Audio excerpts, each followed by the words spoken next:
Well, good morning, everybody. My name is Kathy Cunningham. I'm the Finance Editor for the Commercial Observer. I'd like to thank you all for joining us today and welcome you all to the 2021 Innovations Powered by Women event. It goes without saying that the past 15 months have been extremely challenging, and that while we're all looking forward to reconnecting as states reopen, we also need to take a close look at business outcomes that have resulted from the pandemic. And today we'll be doing just that. A record number of women have been forced out of the workplace this past year, and today we'll hear from experts on how we can reverse that trend. We'll also be celebrating the women behind real estate megatrends, design breakthroughs, investment strategies, top deals and acquisitions, and the US's most anticipated real estate developments as we welcome our expert speakers and announce the 2021 Innovations Powered by Women Award honorees. Be sure not to miss the awards following our finance panel, as we'll be announcing an exciting programme showcasing the 2021 award honorees this July.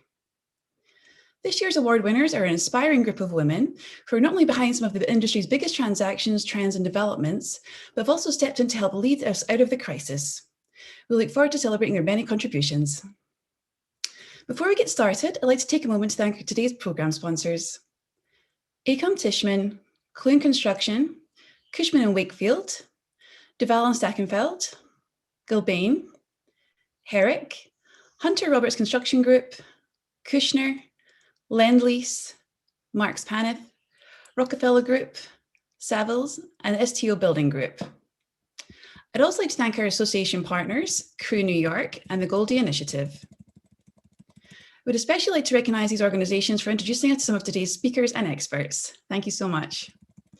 A couple of quick house cleaning items before we get started. If you have any questions for our panelists, please feel very free to ask them. You can do so by submitting them by the Q&A function at the bottom of your screen, and the moderators will get to as many questions as possible today. Lastly, if you're looking to connect with today's speakers, please let us know. You'll receive a live poll at the end of each session, and we'll pass along your contact information to anybody that you wish to connect with today. It's now my pleasure to welcome our opening fireside chat, analysing the numbers, programmes fueling net job gains to restore a pre-pandemic workforce, which will be led by Belinda Schwartz, Partner Chair of Real Estate Development at Herrick Feinstein. Belinda will be joined by Rebecca Roque, Global Head of Economic Analysis and Forecasting at Cushman & Wakefield, and Carly Tripp, Global Chief Investment Officer and Head of Investments in Nuveen Real Estate. Take it away, Belinda. Hello, everyone. I am so honored today to be moderating this incredible keynote speaker panel with Carly and Rebecca. I am Belinda Schwartz.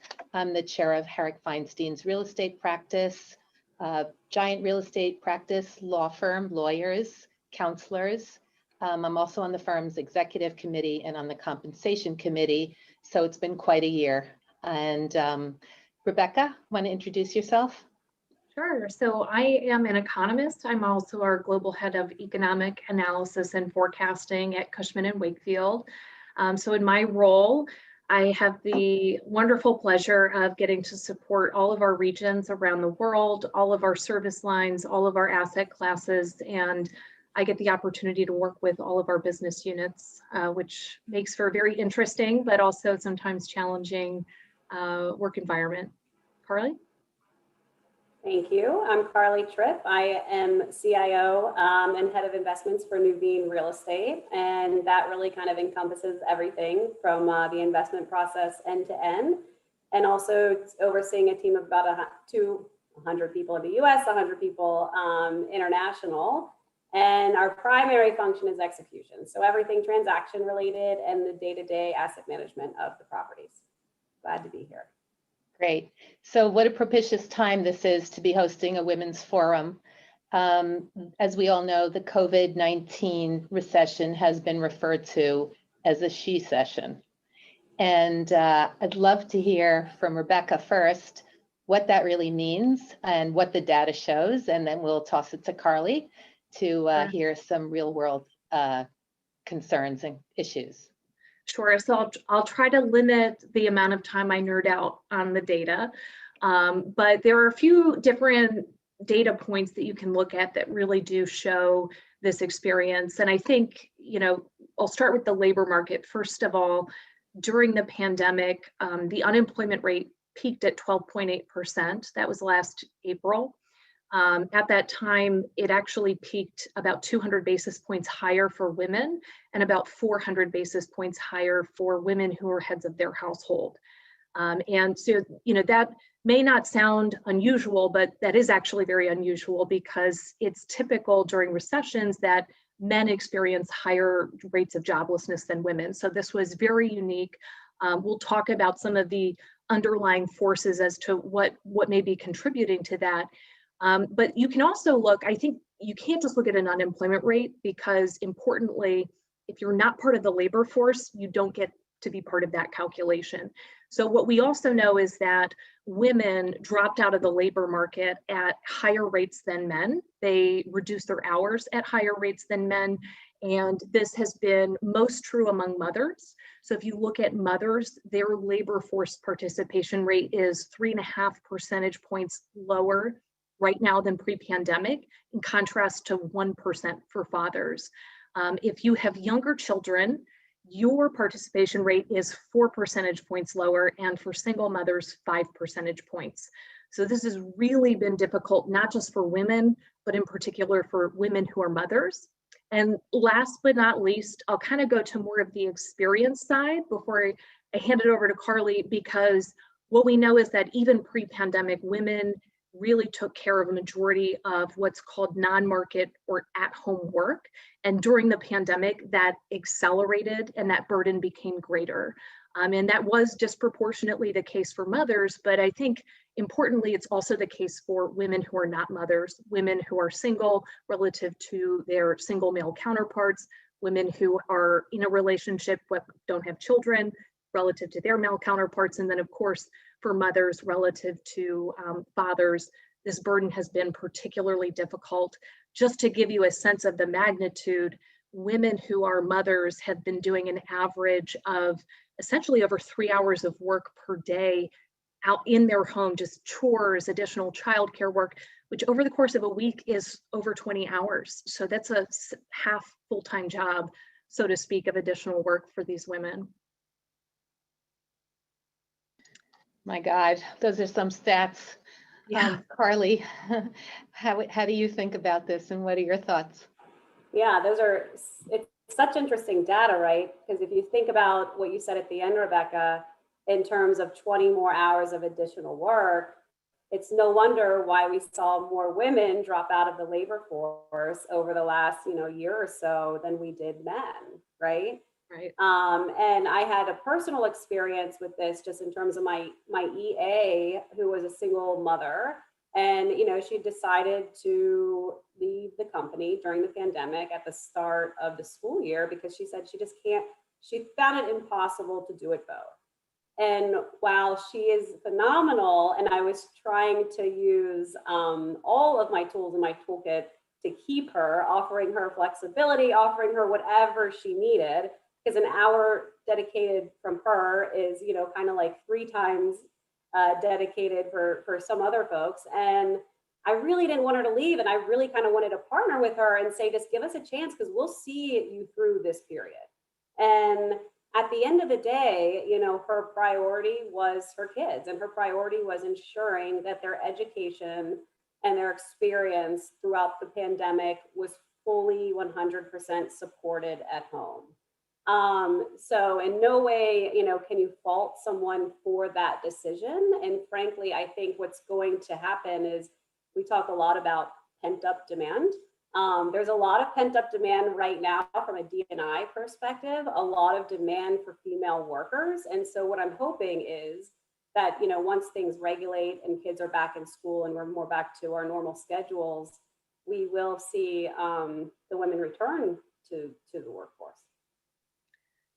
Yeah, actually, I would segue. I think one of the topics that we thought about discussing was some of the industry implications, and that ties into why women have been hit harder. It ties into the importance of when schools do reopen, having some of that pent up demand give them opportunities. Just again, looking a little bit at the data under the microscope, women are 50% of all employment just before the pandemic. But in education, in the private education sector, there's 63% of employment, and in public education, 74%. And there are over 50% in the tourism sector. And we know these have been hard hit. In fact, employment in education is still down by around 10%, which is basically twice the national average. And so as the economy reopens, as pent-up demand hits the market, especially in tourism, I certainly hope that these lead to sort of cascading effects that do provide them with more opportunities. So we'll get back into a little later on the types of industries that have, been successful or not, or where we're seeing some good progress. But I know for myself, look, it's always hard to balance it all. So I'm very curious, Carly, you mentioned your EA that you've sort of tried to help. How is your organization, or both of your organizations, generally been trying to help women with competing schedules and personal priorities manage? And I think personally, for myself, I'm curious how you balance it all. And what would you tell executives about how to be helpful to their employees who are struggling with balancing it all? I realize this is a compound question. It is a compound question, complex question. As an organization, our attempt was to first listen. We were very engaging early on and wanting to understand what challenges folks were facing. We were also, very, very clear that they had flexibility, and there was, no expectation for them to kind of stretch themselves beyond what's reasonable or beyond what's comfortable to them. So obviously everyone was home. That provides some level of flexibility, but we just, as an organization, accepted where people were. We met them where they were. And I had some teams where that meant they really wanted to be back in the office together. That's where they thrived, right? And so we kind of started to get approval for certain mandates and certain projects and certain teams to be back in the office. Some people, it meant like from 8 to 10 in the morning, just, don't contact me because I'm sitting here with my kid trying to teach them. So, I think one thing that resulted from the pandemic is like a different level of empathy and understanding that we're all human and we don't, walk around every day like completely buttoned up. There's times where our kids are behind us, screaming or knocking on the door or whatever it is. And so I think it brought that out, that kind of human element out, and that personal side of everyone. So I think folks are just a lot more accepting. And not only that, you feel like we all are kind of in it together. So in our experience, we just try to be as flexible as possible. And I know not every company was like that. For me personally, how do I balance it all as a female? I don't balance anything ever. Every day, like I say, every day there's going to be a ball dropped. I just have to decide which one to drop, right? I think that the time demands are exceptional, right? Exceptional. And you have to be willing to kind of like partner, whether it's at work or at home, and delegate. And sometimes that includes delegating to my husband, even delegating to my kids at their ages at this point. And while they might not do laundry or fold the clothes or do everything exactly how I would want them to do it, it's relieving. And so you kind of have to like relinquish a little bit of control in how you approach things and how you want things to go to maintain your own sanity, I would say. Yeah, I would echo a lot of those similar things. Just a lot of key words are literally in the things I was going to say. We really developed an enhanced communication, and that was true, I think, from leadership to just know where their mind was at with expectations and what the company was doing, what our policies were, making sure that we had information at a time when the world was a very crazy and uncertain place. And that communication extended to regional leadership teams. It extended to my own team. And that really provided, I think, an easier transition than just sort of feeling an absence of knowledge about what's going on and how we were going to get through this. Certainly, I think some of the things that we did just that were maybe more unique to us, right, or we certainly know were happening at some other companies, was just hearing what employees were going through, having that empathy develop, but also responding with, enhancements to access to childcare services or just placement services. That was actually not just for childcare, but for maybe individuals helping to take care of their parents or other family members. We had a lot of focus on well-being, mental well-being, financial well-being, counseling, that became services that we wanted to make sure people knew they had access to, so that they had the tools that they needed, whether they were incumbent benefits that we had or whether they were things that we were adding on in response to hearing the challenges that people were facing. But without that communication and sort of development of empathy across the firm, I don't know if we would have seen those same responses. And I think one of the cool things that we have here is something called an employee resource group. And, it extends from anything from our Women's Integrated Network, which I'm a member of, to we have one called Unity, which is focused on LGBTQ.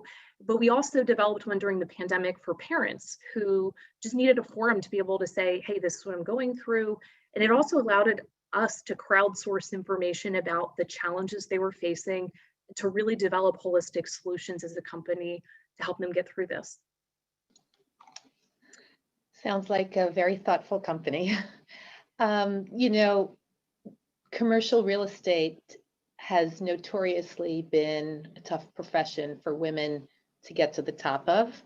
And I know I'm very curious to hear your thoughts about that and whether that's going to is changing, and whether this change that we're seeing from the pandemic is going to be sustained in the commercial real estate industry.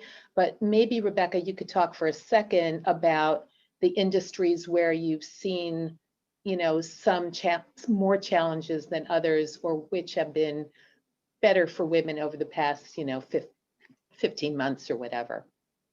Sure. Well, I think in general, women clearly lag in a number of metrics, whether it's, in the pay gap. There's research that shows that as women actually make up more and more of a share of employment within a sector, that median wages fall in that sector. So there are real, just nationwide, industry-wide challenges that I think are not necessarily being addressed as a result of the pandemic. I think the positive forces that I am seeing is that there's a lot more scrutiny on important structural changes, right? Whether that's diversity, equity, and inclusion, or sustainability, there are things that are coming to the fore that are not going anywhere. And commercial real estate certainly is an industry that's lagging. So I think we have a long way to go, but the fact that this is a spotlight, the fact that this is now a priority, I think is a real step in the right direction. And, investing in things like a women's integrated network to make sure that our senior leader females are connecting with all women in the company, that they are at the table, working with other leaders, including men, to make sure that women have a role to play, that those perspectives are being brought to the table, and that's part of the process. Carly, you're certainly one of the stars in the real estate industry. So talk to us about what you're seeing and what your thoughts. Thank you. That's kind of you to say. I think rewind 15, 20 years ago, it was a very different picture. So when I came out of undergrad and started in the industry, my analyst program, I was the only female analyst in the office. The only one, and this was not a small office. This was a big office. And so, it was odd. I didn't particularly mind it. But I could tell they weren't really sure what to do with me. Should they invite me to happy hour? Should they not? Should they invite me to lunch? Should they not? So anyway, fast forward to where I think we are today. I think we've made a lot of progress. So new hires for Nuveen Real Estate last year, over 60% actually were female, right? Which is phenomenal, and numbers we have not seen in the past. Now, those are more of the junior and recruiting levels. So where I think we still need to make progress is kind of in those middle layers of management, because there's not a clear picture. Okay, how are you going to change your executive team going forward? Who is the next round of executives? That I think is less diverse than if you actually look at the folks that are coming up through the industry and have just started out. And then importantly, as you know, we have a tendency to lose women as they start having children, or as they start to kind of turn their heads because they're getting a little bit of a different experience within the finance industry than their friends are, maybe in a more female-friendly industry. So you either lose them to a different industry altogether, or lose them as they start to have kids, et cetera. So I think what's important is ensuring that there is this inclusive culture, right? Where we're cultivating talent, and that works on both sides. It doesn't only work on females like initiating the outreach to their male counterparts. It has to be the opposite of that too, right? Relationships are dual-sided, and it takes both folks to create a relationship. And so what I impress on the team often is just be really, really cognizant. Like, are you leaving the woman or the couple females out of your happy hour, out of your boys' happy hour, right? And if you are, invite them along, right? Because that's the only way you're going to start to kind of impact change and initiate a relationship. So I think it's being cognizant of kind of your day-to-day interactions, and truly kind of embracing inclusivity from that level. It's funny that you say that. I was speaking to some of our female executives, one of whom, prior to being at the firm, ran a $600 million company and had 5,000 employees working for her. And she was in a boardroom with 27 other men, one of 3 women, and really, kind of experiencing a little bit of that incumbent culture of, I'm not part of the club, but making sure that they were aware of it. And, I think in some cases, she said, I brought it up and it didn't even seem, it was just, oh, I was talking about the golf outing because I really like to golf. And, just acknowledging and communicating, I think on both sides is really important. And, it's sort of my perspective, right, that it's going to take working together, men helping women as much as women really, if you've read the book, leaning into creating opportunities also for themselves and, advocating for themselves. Sometimes I think some of us lean in and we're about to topple over. I'm curious, we talk a lot about women needing to show up and work harder than their male counterparts a lot, and needing to really have face time, et cetera, to get ahead. And yet now we're experiencing the sort of hybrid workplace where you don't have to, and maybe that's a good thing, maybe that's a bad thing. I'm very curious what you think about that in terms of advancement for women in the professions. I think it's going to be a real challenge to navigate. Quite frankly, it needs to be something that receives deliberate attention moving forward. There are a lot of studies, a lot of data that show all of those things to be true, right? That, if women are opting more into flexible work options, they are being precluded from work or career development opportunities that they otherwise would have had. They need to work harder and prove themselves. And, all of those things are backed up by evidence. And I think as we move forward, it is sort of incumbent on, I think, leadership, right, to really think about the opportunities to make this more of a norm, right? Flexibility is going to be a state of being.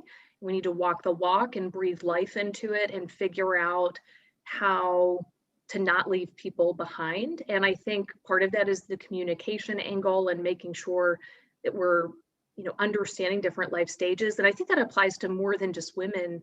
Quite frankly, I think it applies to different socioeconomic groups. I think it applies to different demographic groups. So I think this is a bigger conversation, but for women, really making sure that we are, as leaders, I think setting boundaries and helping our colleagues set boundaries, right? If you have more clout in an organization, you're a leader, you probably have more agency to do that. And developing what is, the right policy, I think, is there's no one size fits all, right? There are lots of different shades of gray in this, but I think boundaries, advocacy from leadership, expectations really go a long way. Carly.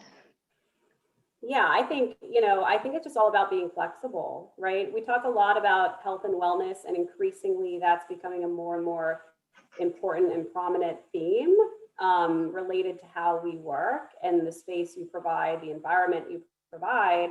When I think of work from home and that flexibility, it kind of ties in with health and wellness, right? If you work from home and then you can get a 30-minute walk or run in the morning, you can kind of make a healthy lunch while you're there, and hey, you may be able to even throw a load of laundry in, and overall you feel like you're balancing, or this idea of balancing better. Then I think that helps. And I think it helps women, and I think it helps men. I just think it helps individuals to feel like they're sort of in control of their own day, so to speak, right? At the same time, I think productivity, engagement, accountability, all of those things come from interacting in person. And so you need some hybrid of both. And again, in this industry specifically, relationships are so very important. So being kind of there front and center and talking to folks is important. Ensuring that you're reaching out for lunch or breakfast or a drink is really important. And then again, I would encourage the men to do the same thing, with the females. I think oftentimes, particularly with executive men, there is sometimes, a feeling of, oh, well, I can't just like call this woman when I'm in town and ask her to have a drink. How will that be perceived? Well, you have to let that go, because if your intentions are good, then your intentions are good. And if you're only doing it to your male colleagues in terms of inviting them, to have a drink or to lunch or to breakfast, then you're isolating the females. I mean, that is the definition of disenfranchise, right? So it's really, really important, I think, to be together and offer some flexibility and offer, people the chance to kind of control their own schedule and day, so to speak. We've done a survey of over 100 companies in 100 countries,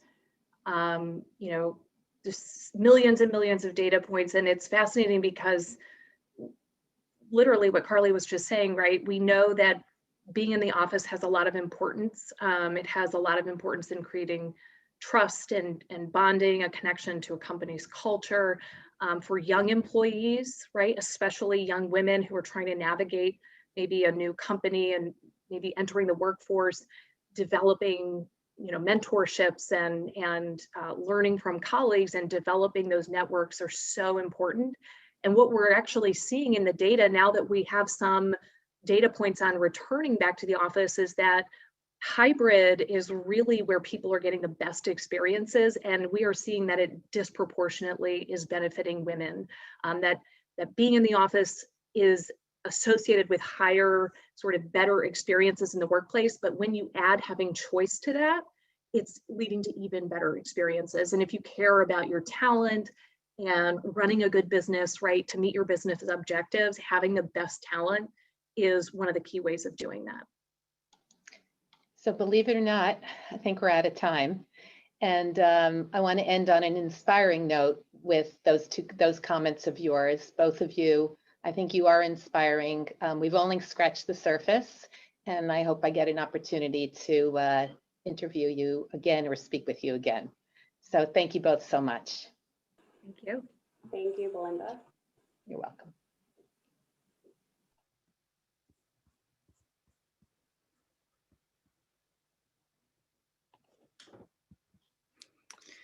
Well, thank you to Belinda, Rebecca, and Carly for a great opening panel there.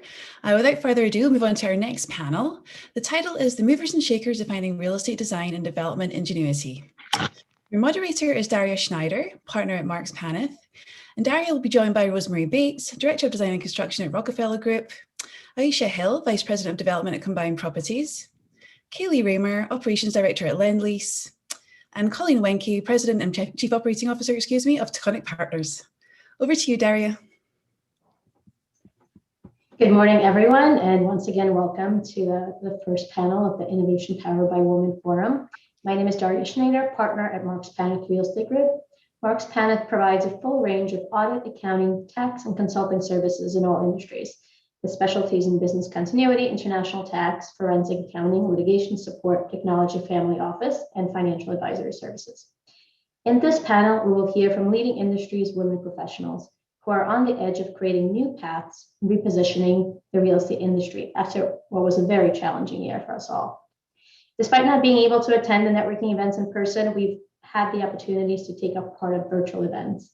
So thank you to all of you attending, and thank you to Commercial Observer for once again putting together the virtual forum. Our panel is representing many states from east to west, and I'm excited to give you a brief introduction to our panelists. We have Rosemary Bates, Director of Design and Construction at Rockefeller Group, and is responsible for leading select development and core holding projects in New York City. Most recently, Ms. Bates led the build-out of Rockefeller corporate headquarters in New York City at 1271 Avenue of Americas. Prior to joining Rockefeller Group in 2018, she worked for a top New York contractor on high-end interior build-outs and renovation projects. Next, we have Aisha Hill, a Vice President of Development at Combined Properties, and is based out of the Washington, D.C. office. She is thoroughly committed to passionate about the strategic development of high-quality assets and uses her achievement-oriented nature, strong sense of self, and organizational awareness, along with inspirational management style to lead high-performing teams and develop profitable projects. Kaylee Rayner serves as a Vice President and Operating Director in charge of Lendlease Los Angeles office. Kaylee has managed over $20 billion worth of construction projects across California alone, and in addition brings both international and domestic construction management experience. Today, Kaylee is responsible for leading Lendlease's Los Angeles construction business operations, pursuing new business ventures, fostering relationships across multiple business sectors, and forging new partnerships for Lendlease in greater Southern California area. And last but not least, we have Colleen Wenke.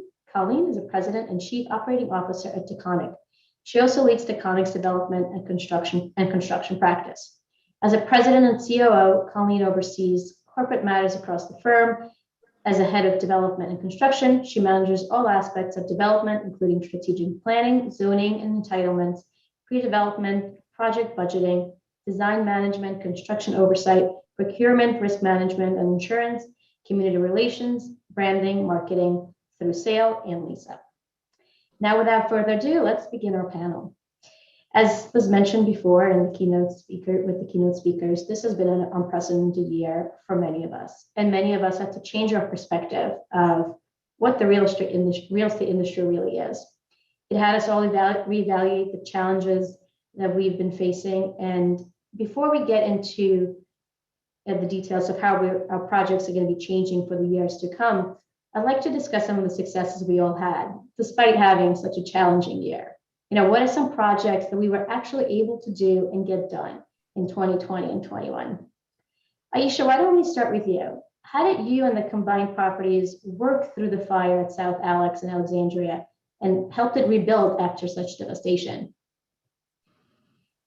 Good morning, thank you. So yeah, 2020 on top of the pandemic was even more intense for our company. We had 2 projects that were currently under construction and slated for delivery in 2020.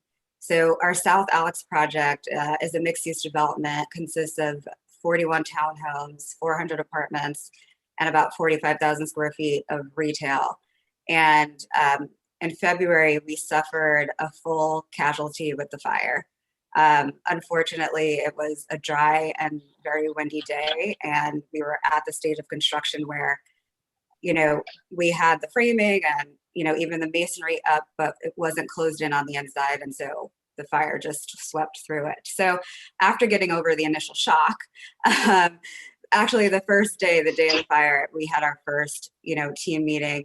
And as a company, we had, from our executive level down on a call, figuring out how we were going to move forward. And that really was our main focus, was to pick up the pieces and figure it out and move forward. So we had a very, very strong team, and our team remains the same from then.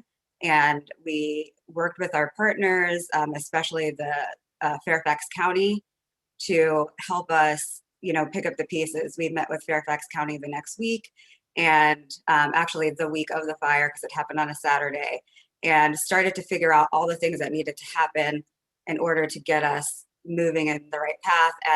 And we did, and we kept moving forward. And we are about a month away from being back at the point that we were the day of the fire. So we've been fortunate not to have any major delays due to COVID.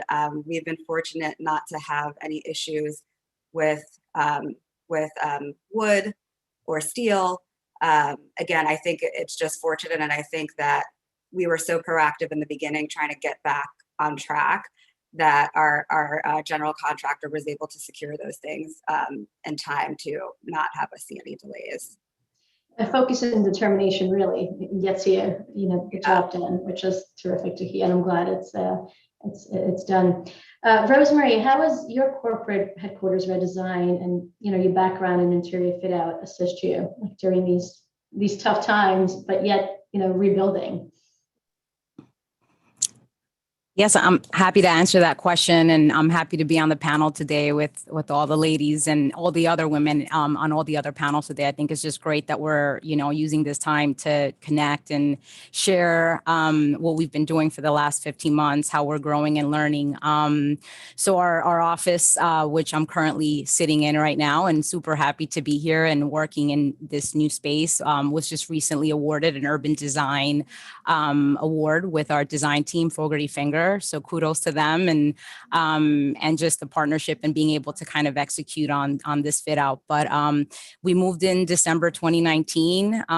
Beautiful brand new space, state of the arts, new high end technology that's user friendly, wireless, allowing us to to connect remotely and work wirelessly. And obviously, the world changed 3 months later, but it was actually a great setup for us, just because it allowed us to seamlessly transition into a remote world with Zoom, working from home, and things like that. But I would say that what we've learned is that we use the time to just get really smart on what works. I think at the end of the day, every team works very differently. There were a lot of trends that we were, hearing about and learning from other colleagues and other, companies in the industry. And I think at the end of the day, it's just really understanding what works best for you, your tenants, your properties, and how to, get folks back into the building to be able to help our retail tenants, and improve participation and presence. Sure. Yeah, it's definitely hard to start off in a new office in a time of a pandemic, but I'm glad it all worked out. Kaylee, construction obviously took a hit during COVID, but we did see some positivity. What did you have? What experience successes did you have this past year?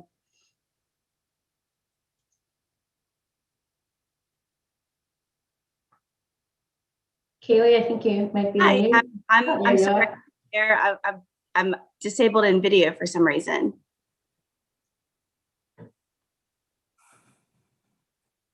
Okay, sorry about that. The fun of the virtual world, right? Technology, yeah. So I actually had an interesting experience where we had a new project break ground in downtown LA, a 42-story residential building that we broke ground on at the end of February 2020. So when March 12th rolled around and LA and the rest of the world basically shut down and stopped construction and every other business going on, we had basically just put up some fencing around the job site. That's as far as we had gotten. And this is after being in planning for about 4 years in design, entitlements, everything else. So when March 12 rolled around, we weren't sure if we were an essential business or if we were going to be classified as that. So we decided the best thing to do would be to shut the job site and to see what was going to happen. After a short suspension of about 15 days, we decided to go ahead and just postpone the projects potentially indefinitely. So it was a pretty abysmal summer last year. Just thinking that, this could be the end of the world, right? Are these high-rise residential projects that is anyone going to return to the cities? Is anyone going to live in them, right? So of course, the pro forma suffered a hit with the rent rates and the current pandemic downtown LA, where we saw a mass exodus of the cities. And we decided, okay, well, let's see what we can do on construction costs to try to make up for the rent decreases. And that served to be not as hopeful as we thought. We were hoping for a COVID discount, as a lot of developers were. But what we found is that the concerns around material sourcing and social distancing on the job site was actually driving cost up. So we went through this process for 2 or 3 months, and we were doing everything to get the project started because we really wanted to be that project that actually figured out how to break ground during a pandemic in LA. And what we found out was that even though there was no discount offered for just, lack of work or, potential uncertainty, what we were able to find was that we could get subcontractor discounts based on certainty. So luckily, this project was 100% internally funded. There was no bank loan. So we were able to secure a lot of upfront material supplies and lock in subcontractors and able to actually make up our rent decrease with the construction costs by locking in really early contracts for supply. And that actually helped us get the project going. And we haven't suffered any delays on the job. And we're actually a couple points down from GMP, which was able to make up for the pro forma. So happy to say July 7th, 2020, we were able to break ground again on that project. And we're now just about to grade level of a 3-year job. So that was a real big positive, but it took a lot of creativity and ingenuity of the teams involved. For sure, yeah, and I'm sure your experiences are very similar to others. Colleen, did you encounter similar hesitations in terms of constructions and building, or did you have a different plan at Taconic? You're on mute, Colleen. Thank you. Hi. After all this time.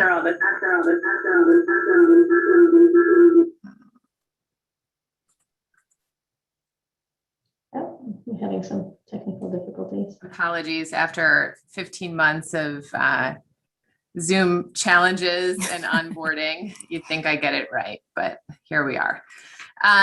Good morning. Thanks for having me. I'm happy to be here. And I would say I echo many of the ladies who have just spoken in terms of impact on the portfolio and kind of bright lights. Taconic is an owner, operator, and developer of real estate in New York City, and really the bright lights that we saw. Number one is we were able to keep our people safe. So the first reaction that we did when COVID hit was, how do we modify how we use our own office space, and how do we think about our investments in our portfolios? Because within all of our entire platform, we were in different life cycles within the construction process. So some buildings we were breaking ground on, some we were in pre-development and pre-planning, and others I hadn't even enclosed yet, and others were fit out. So each of them needed to be addressed and focused on in a different way, depending on where they sat within the life cycle of their investment period. So similar to the experiences by those who spoke before me, one, we needed to be deemed, one site we needed to be deemed an essential site. Therefore, we could continue with enclosing the building with curtain wall, because some of the work that we had already put in place ran the risk of causing more damage had we needed to pause and not move forward. Other projects, we did embrace the pause, and perhaps during that pause, there were opportunities to either look further at the design and see, what initiatives we had taken and respond to what was happening in the health crisis to see if we can improve the systems that were designed to improve the experience of what we were forecasting would be some of the attributes required once folks did return. And it also made us smarter in some of our pre-development and to be invested in projects. So what were we thinking pre, and how are we going to react as we were reborn out of the pandemic? So happy to say, sitting in my office today, we are back, and we have been back for some time. Selectively paused on certain of our projects. For the most part, though, we continued on. And I think first and foremost, we were able to keep our investments sound and our people safe. Yeah. I mean, certainly, we all had lots of uncertainty this year, but things are looking up. There's many of you that are in your offices, so it's very exciting. So looking into the future, how is the current economy and with some certainties that we're seeing for the future are shaping the way you'll be doing business?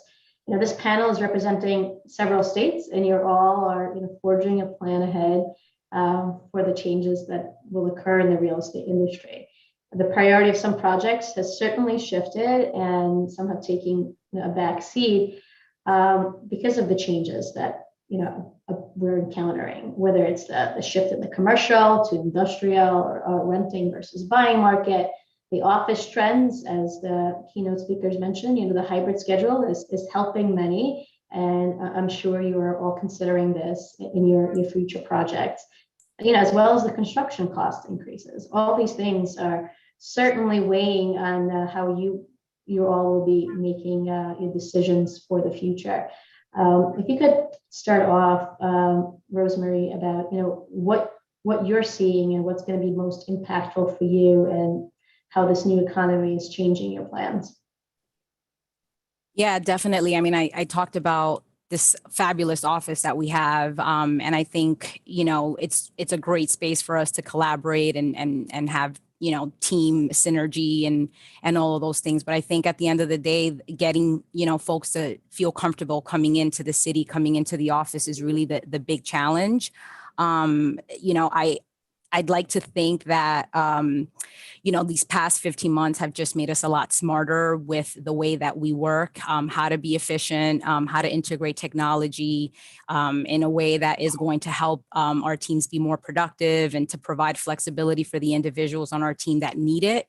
So all of those things I think are just going to, help us, help us understand really what the next 6 to 12 months are going to look like. So I personally think that this is where the real learning starts. I think we just reacted, we were forced into a situation back in March where our jobs shut down, our offices were closed, and services were very minimal. And I think we all experienced, for those that were considered essential teams, such as myself, we were back in the office in June, right? So seeing a lot of retail default, seeing a lot of local, lunch opportunity locations kind of shut down was just a reality. And I think that just shows that, we do need to consider coming into the city, figure out what that schedule is like, figure out what works best for your team and your setup, and integrating tools that are going to help us be more efficient,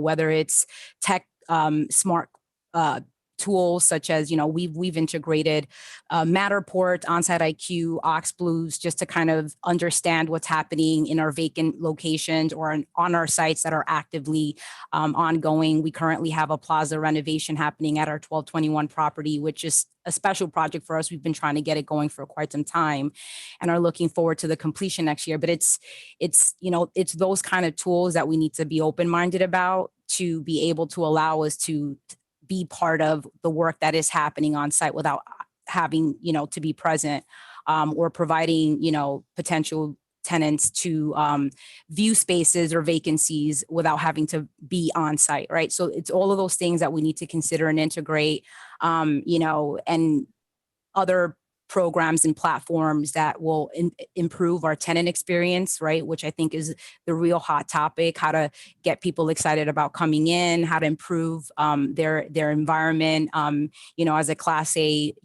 building, multiple core, our portfolios are Class A tenants. We want to make sure that we're giving them what they need, and excite them about coming back, whether it is 2-3 days a week or whatever that flexible program that's going to be part of their new culture provides. Just we want to be part of that. So those are just a few to mention. Sure. Yeah, technology has definitely helped us over the last year, and making most use of it in the coming years will definitely be a priority for many. Kaylee, you mentioned the surge in prices for materials, and that's obviously going to change the way you're going to be doing business and making project choices. Has there been changes because of it? Are you considering new materials? Is there an update to that? Yeah, so in 2020 alone, when everyone was hoping for, I guess, construction costs to drop off, we saw about a 4.5% escalation, pretty much across the United States and all major markets. And interestingly enough, only about 0.5 point of that was due to the COVID procedures, social distancing, et cetera. What that escalation really is in most construction world is the result of a backlog that was booked for general contractors in 2018 and 2019. So we've seen a lot of uncertainty in the material market. I've personally seen a lot of projects that were originally designed as mass timber or conventional wood framing flipped to concrete because of the rise in the timber market. We're seeing just, unheard of escalation in the wood market as well with some metals. And these things, in my opinion, are short-lived.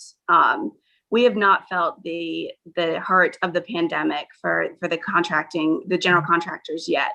In my opinion, the escalation or de-escalation is going to reach the bottom in late 2022, early 23, because it'll be the result of the work that was not moving ahead in 2020 during the pandemic.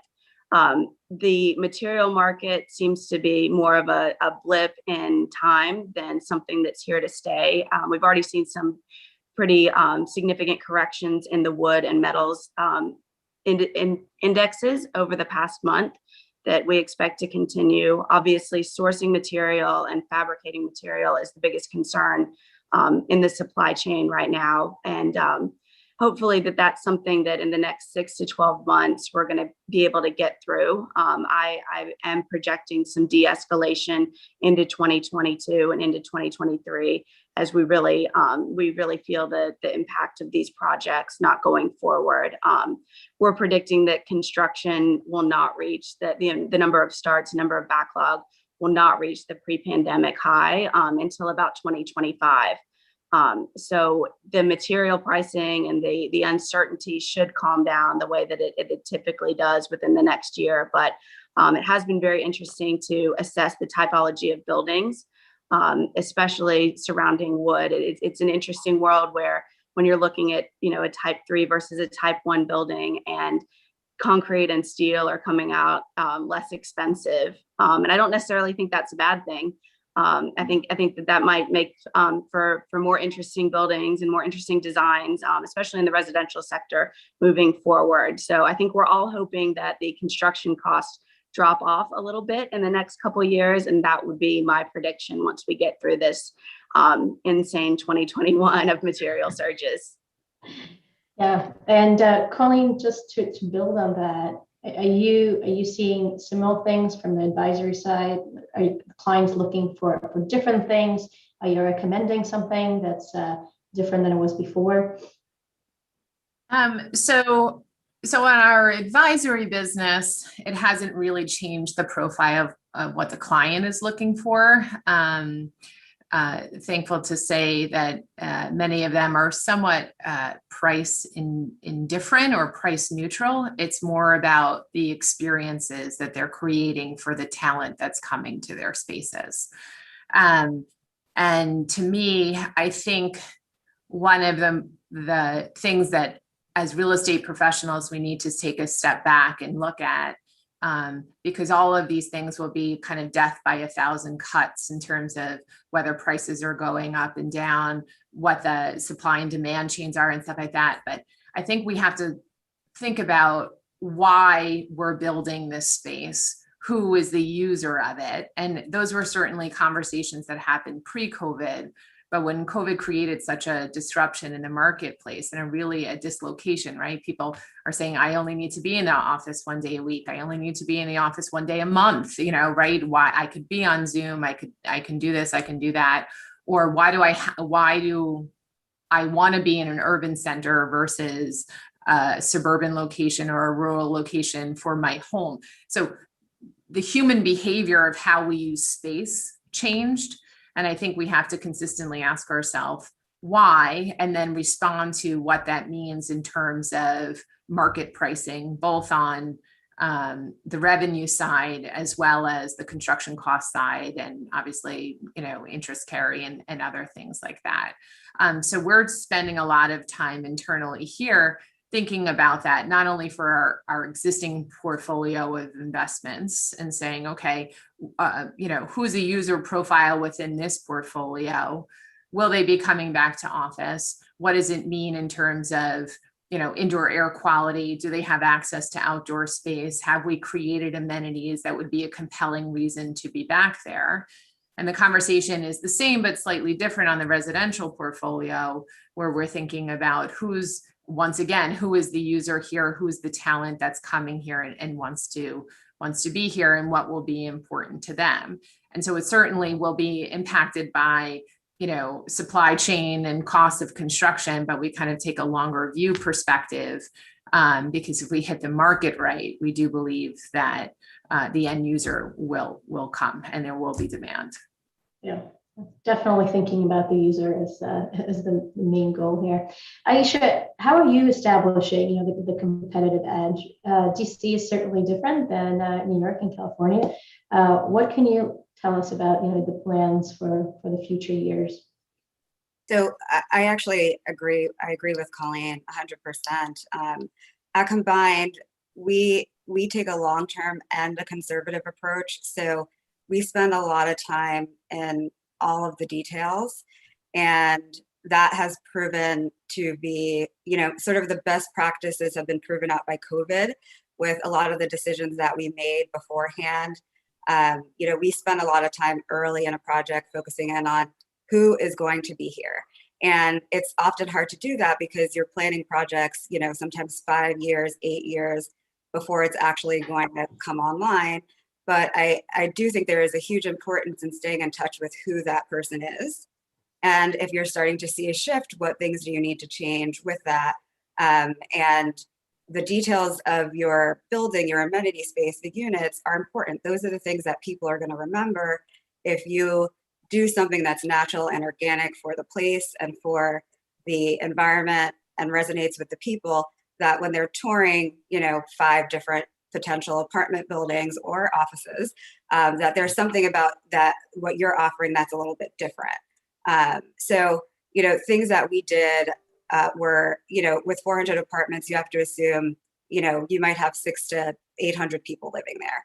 So we designed all of our amenity spaces in a way that multiple groups of people could congregate and still feel like they were comfortable, not on top of people. And so when COVID rolled around and we were opening up our property Scout in the city of Fairfax, we had our interior designers go back in and look at the placement of all the furniture and see what we needed to move in order to keep people 6 feet apart and things like that. And we didn't have to move anything. Everything was already thought of because we were designing it and space planning it in a way that we anticipated multiple groups being in there and not being, right next to each other. So that was great. Our parking garages let people park and walk immediately to their floor so they don't have to use an elevator if they don't want to. And that's something that we never really thought about, how great that would be in a situation like this where only two people can get in an elevator, and maybe you have a small elevator lobby that is not conducive to a whole bunch of people lining up to get into the elevator. So, for sure we saw things with leasing that were challenging because we couldn't actively lease on site. And while the website has been sort of like the first stop for many people over the years, it was challenging to figure out, like, how are we going to do this? Like, we still want to open, we still want to, get people into the building. And so we had to be flexible, we had to be creative, we had to use all the resources that were out there. So we did tours with FaceTime, with WhatsApp, with whatever application with a video that a prospect had. Our community manager did her own YouTube videos. We did YouTube videos of our model units and apartments, and that helped us lease. We leased 29 units before we actually opened our doors, and the residents had not physically been there. And so I think, being flexible, intuitive, and using the resources that are already there that you can use quickly. Because I think one of the themes of the conversation is, if you can act quickly, the impact can be lessened, versus if you sit still and try to wait for things to happen, there may be an impact to that you can't get back all the time. So after we were able to open our doors, we've kept in place our leasing practices now. So you can lease, you can come in, you can do it over the phone, you can do it over video. And I think that's just something that we have to take with us. Like, all the things that we learned, are things that, even if everything goes back to normal, which, I think there'll be a new normal, that we still can take some of those things with us, and make them part of the future planning that we do. Yeah. Adaptability is certainly the chance for survival for many of us. Walking down the streets in New York City and in other cities too, commercial spaces are really, devastated. Many are unoccupied. There's for rent signs. Do you see clients or you, changing from commercial? Is there a shift to industrial, residential? Is there a change of use in that type of space? And this is really for everyone. I can respond. So prior to COVID, Taconic had embraced the life science industry in New York. It was something that was just starting to percolate from a push from EDC, as well as some zoning changes that were underway. So we have one building called the Hudson Research Center on the far west side of Manhattan, and we had closed in the fall of 19 on 125 West End Avenue, which is a repositioning of an existing asset into a life science center. Fast forward, 4 months post acquisition, and COVID hits, and I think now, as we're looking at new pipeline and acquisition, everybody's looking into, can you convert this commercial space into a life science center, or could this be a ground up life science lab and stuff like that? And so that is certainly a bright moment, I think, within the marketplace, and it could be specific to New York. But continuing to do that and feel fortunate to have had a bit of a head start in that market sector. I also have a significant development downtown called Essex Crossing, which is 9 sites on the Lower East Side of Manhattan. 7 of them are completed, 2 of them to start construction. But kind of the heart and soul and the thesis of this development is something called the Market Line, which is a subgrade marketplace that spans 3 city blocks in New York. And certainly marketplaces and retail were devastated by the pandemic. But as we think about what it means to come out of the pandemic and what it means to retail, I think experiential retail, or places where you can get quality grab and go food, but you don't have to linger, maybe something that stays with us for a period of time as we kind of get into whatever the new normal becomes. Hospitality is certainly a sector of the marketplace that I think remains a big question mark of uncertainty. Although I think I saw the airport stats the other day over Memorial Day weekend, millions of travelers coming through, our airports. So, I think it's a little bit of a question mark because people have, how short is the memory? Like if they, we could have basically like a rebound and everybody's going to be traveling and going to other cities and staying in hotels, and, that market could potentially rebound quite quickly. So, I think the name of the game is certainly adaptability, but there does remain, I think we would be a little tone deaf to say that there isn't ongoing uncertainty for specific asset types. And the one sector that we at Taconic had not previously actively pursued is industrial and warehouse. And we're seeing sites pop up around our ports and around our area, but distribution hubs, because certainly COVID created a catalyst for all of our online ordering and everything. So again, to me, it's about that human behavior change and then responding and making sure you're marrying your placemaking space to what consumer demand is. Yeah, for sure. There's adaptability is going to help us grow. Does anyone else have any comments about, what the future is going to be like? Yes, we all have to adapt and see what our what our tenants will be looking for. What else are we seeing that's potentially going to cause even more change? So one of the things that I'm very curious to see how this plays out, I think on the side of the office, similar to what I said before, we had started to shift our business centers to more modern, work from home spaces that could accommodate one person, two people, 4, 8, so that people had those options available to them. So that's like something we're just going to stick with and maybe enhance a little bit in the projects we do in the future that aren't currently designed. But one of the shifts that I've seen lately is in parking. So parking typically drives on the residential side and retail. Parking drives the number of units that you could have, your retail square footage, and often there's pretty strict jurisdictional requirements for parking as well. So oftentimes, either going underground to build a parking garage or building above grade structured parking is an extremely expensive part of the construction cost. And you've got to have enough parking to have enough units, to have enough income to make the returns work for the project. But, we're seeing that fewer and fewer people are having cars. And for sure, it's somewhat due to the pandemic and not having to actually drive to work if we're all doing this. But I also think the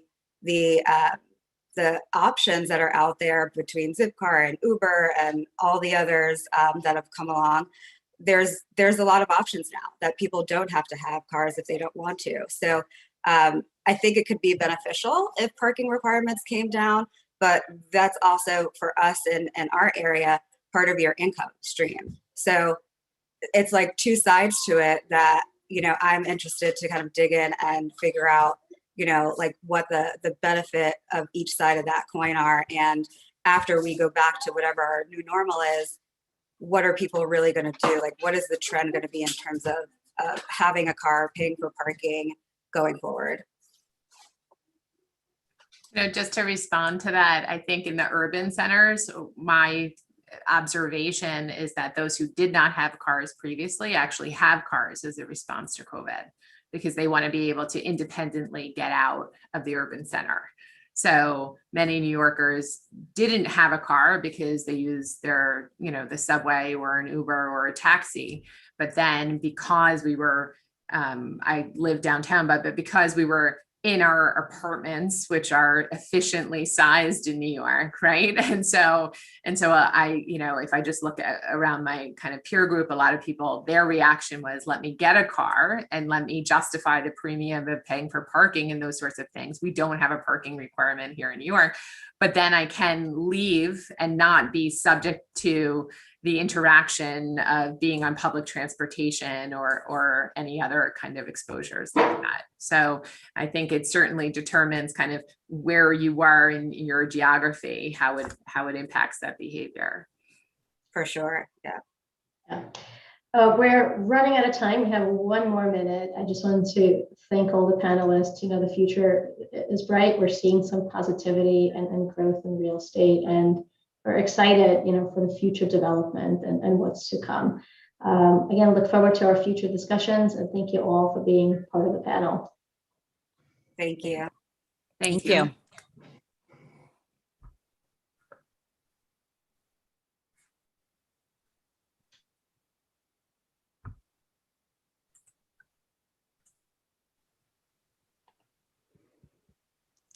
Well, thank you to Daria and all the panelists for another great discussion there. We'll now move on to our second panel, which is titled Investment and Lending Trends, Meet the Women Setting Major Deal Terms. Your moderator is Terry Adler, Managing Partner and Real Estate Chair at Duval and Stackenfeld. And Terry is joined by Elisa Fishman, Managing Director at Greystone, Nyla Flake-Brown, Managing Director of Real Estate at Brookfield Asset Management, Sarah Queen, Managing Director and Head of Real Estate Equity at MetLife, and Karen Ramos, Managing Director of Loan Syndications at Credit Agricole. Over to you, Terry. Thank you very much, Kat. A lot of managing going on in those times. I notice we're managing everything, as typical for women, by the way. Thank you to everybody for joining. To start with, I wanted to let each of the panelists do a brief intro of themselves. I will just go in the order that I see you on my screen. So Lisa, you're up first. Hi, good afternoon, or good morning. I guess it's still morning. I'm Lisa Fishman. I am Managing Director at Greystone in New York. I basically give away money. That's my one floor elevator pitch. We are direct lenders, primarily financing healthcare and multifamily. We also have a retail and commercial CMBS platform. And I've been with Greystone for over 10 years, and everything from ground up construction, multifamily healthcare, and acquisitions and refinances, trying to do use every platform we have available to save our clients money and increase cash flow, making the lives of the communities we're financing that much prettier, updated, and beautiful for their family and their life. Great, thank you. Nyla, you're next. Good morning, actually. My name is Nyla Flake-Brown. I'm a managing director in Brookfield's Real Estate Credit Group. We manage 3 different pockets of capital, a core plus debt fund, an opportunity debt fund, and a separate account. Where we look to originate whole loans with the intent across the spectrum, anything from first mortgage loans to loans that are a little bit more transitional and go up the leverage scale. Been at Brookfield now for 4 years, and prior to that, I spent most of my career in commercial real estate at Morgan Stanley. I was there for 17 years before moving over doing commercial real estate lending. Great, thank you. Okay, Sarah, you're next. Hi, everybody. Sarah Queen. Nice to see you all today. I run MetLife's real estate equity group, so that includes our core funds. We're looking at expanding our core offerings as well as our separate account business. So about $33 billion of assets under management. Prior to joining MetLife 3 months ago, I had spent 2 years, almost 3 years at Mapletree running their US business. And before that, I spent a long time at Brookfield and Clarion Partners doing asset and portfolio management for them over the years. I actually started my career at MetLife, so it's nice to be returning back to them. And I think I'm the sole voice of equity on the call today, so I'll get to provide that experience. Sarah, I'm with you on the equity side. I'm much more of an equity player than a debt side. And I want to change my last name to Queen because I think that's an awesome last name. It is. Right. Last but not least, Karen. Hi, everybody. Good morning. I'm happy to be back working with Commercial Observer again. I head up the real estate loan syndications group for US and Canada for Credit Agricole. Credit Agricole, if you're not familiar with the bank, it's a French bank. We're headquartered in Montrouge, France, and it's the corporate and investment banking arm of Credit Agricole. We are a global bank, so that's what I'm bringing to the panel today, is giving that global perspective. We're in 11 different markets globally, and we are a balance sheet lender. So I provide the mortgage lender's perspective in this panel. Our clients are mainly the institutional sponsors that are, the REITs, funds, pension funds, developers, those that have a global footprint. As a bank, we basically focus primarily on office and hotels in the US. So I would say a third each would be focusing on those type of property types, but we also bank other core assets. I have to say though, Terry, if you may, have to mention for my bank's compliance policies that the views that I express in this panel are not my own, and do not necessarily reflect the views of Credit Agricole. Some of my colleagues are listening in, so I'm making sure I say that line. I am a lawyer, so compliance away, please. So great. Thanks to all of you for joining, and I'm really looking forward to this. It's great to have such a nice array of really talented women, and also from diverse sectors. So just to jump right in, we've had certain segments of the market have been hit so hard. Hotel, retail was already on the rocks before COVID hit. Unclear what office is going to look like. You've got major metropolitan cities like New York, where we're facing potentially higher taxes, population shrinkage, people thinking they don't need to live here anymore, work here anymore. They can work in Topeka. Nothing against Topeka, but why would you want to do that? And so when you're looking at your portfolio, you're looking at deals, what changes are you implementing in your composition, your asset classes? And are those changes here to stay, or are you seeing this as situational, like in the recession when everybody went in to buy debt and then switched back to their norm?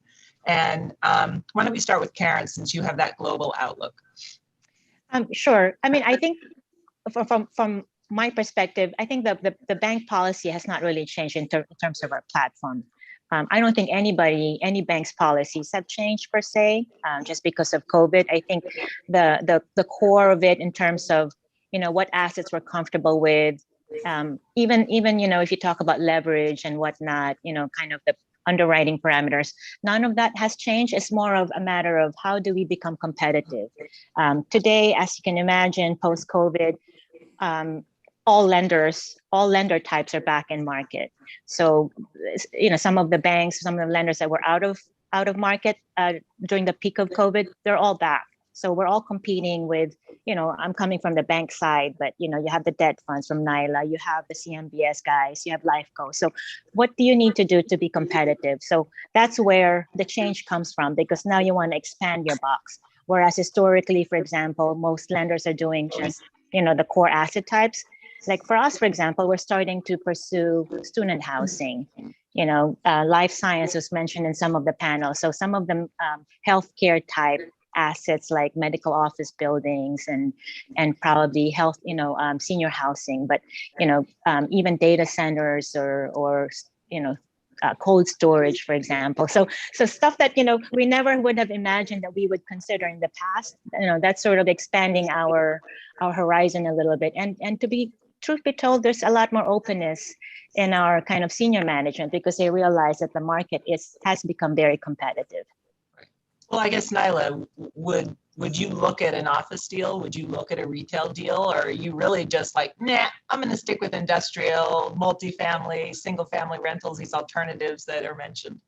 Yeah, I mean, look, the great thing about being a lender at a platform where we own here at Brookfield, we're equity owners in all asset classes, it really gives us an opportunity, one, to just be consistent with the way we look at real estate, right? Although we're lenders, we underwrite every deal as if we're equity owners. And being a mezz lender, we're not a loan-to-own business by any stretch of the imagination, but the way we look at real estate is based on evaluating long-term intrinsic value, so that when we are experiencing temporary disruptions in the market, it really allows us to remain consistent with what we're focused on. So we don't look at, we don't redline asset classes because of kind of the dynamics that we see in the market, but we are consistent with the way we looked at office pre-COVID and the way we look at, retail, for example, since you mentioned those two asset classes, pre-COVID as well. Of course, we're constantly just taking into account the new trends and the new dynamics that we're seeing in the market. So, maybe we were a little bit less concerned about co-working space in office pre-COVID. And now, when we look at deals, that's really going to affect the way we think having, concentration in co-working spaces affects long-term intrinsic value. So we're not changing, how we look at deals and how we underwrite deals, but we are looking at the factors that are happening in the market and taking that into account. We definitely don't redline assets, but as a result of some of the demand that we're seeing in the market right now, we are seeing less demand to finance office right now. We're seeing a lot of demand to finance multifamily. I think the agencies may have left a gap on transitional multi. So multi that's recently constructed, soon to be TCO'd or recently delivered, where right now the debt funds have really been able to gobble up a lot of that product. So as Karen was mentioning, we're just finding new ways to be competitive and being open-minded about the opportunities that exist irrespective of asset class. Okay, and I guess Lisa on that, and I'm being told I'm staticky, so I don't know how to fix that. Of course, it only happens when we start, but hopefully that goes away.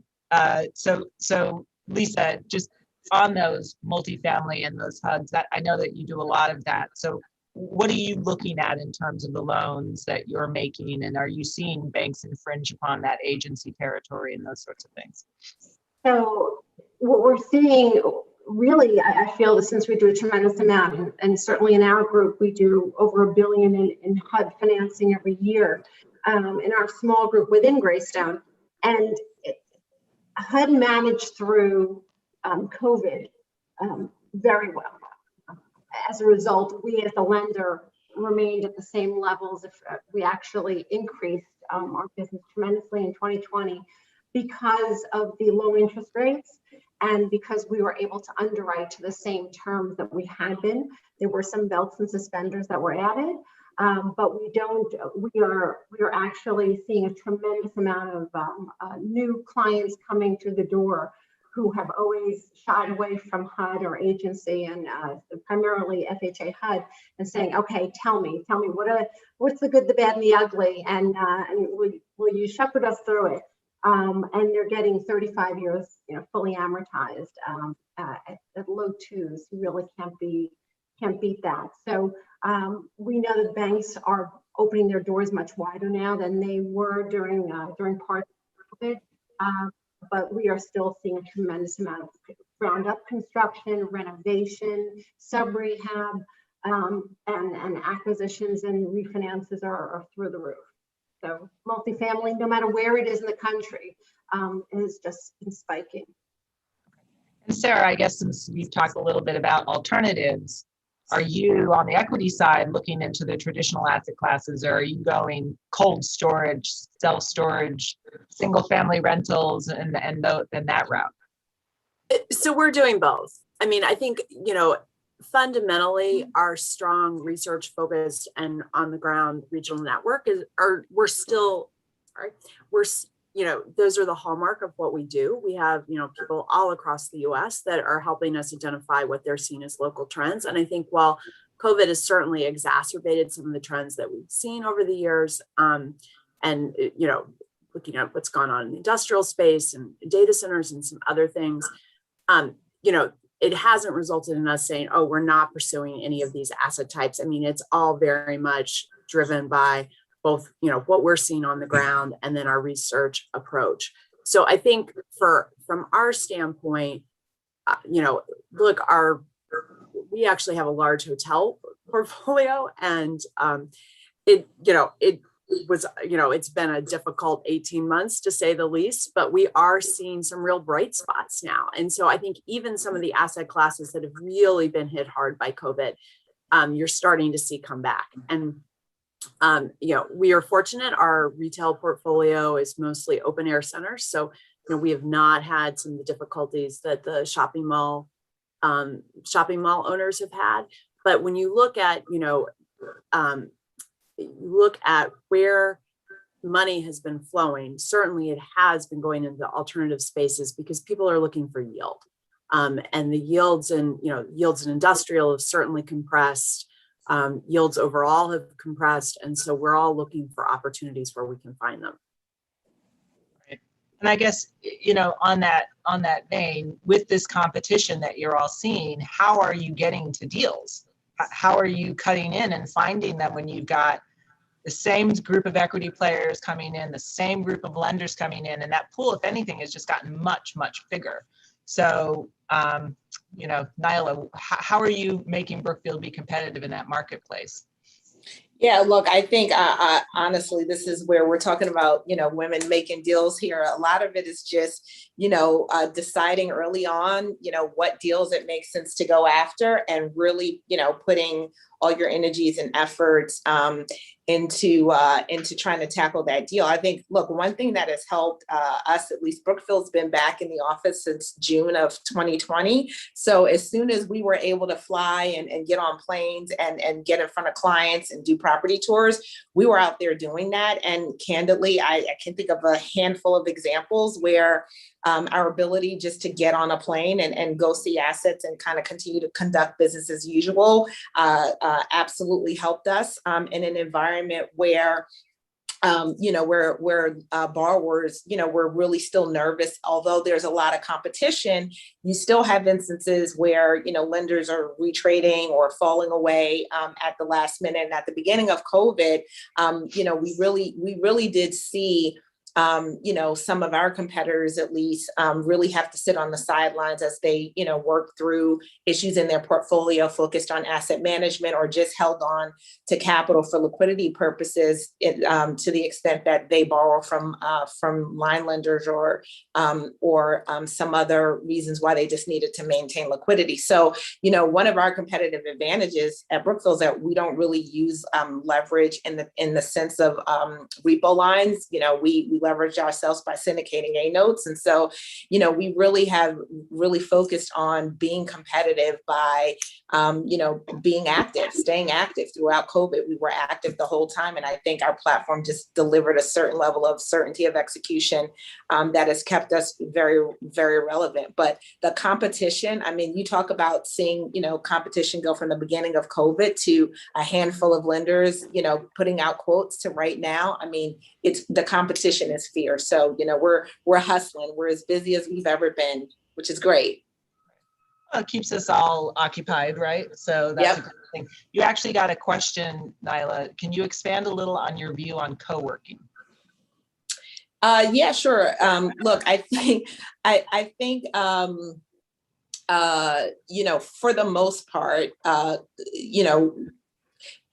right now, we have bid on deals that do have a rather large concentration of co-working space, but it's all based on the overall profile of the deal, right? So I can think of a deal we bid on Madison Avenue, New York City, 40%, co-working, but it was extremely low leverage. It was made, less than 60% LTV. And like I said, we're basis lenders. We're focusing on long-term intrinsic value. So the analysis that we think about for any co-working space is really, if you get the space back, do you have confidence in the market that the space will lease back up? Do you like your basis? And it makes it, we're looking at deals that come in with co-working space, and we're stressing what we think the possibilities are and the potential outcomes for co-working in terms of how we attribute value to the asset. So again, it's one of the reasons why I said we don't really redline. In general,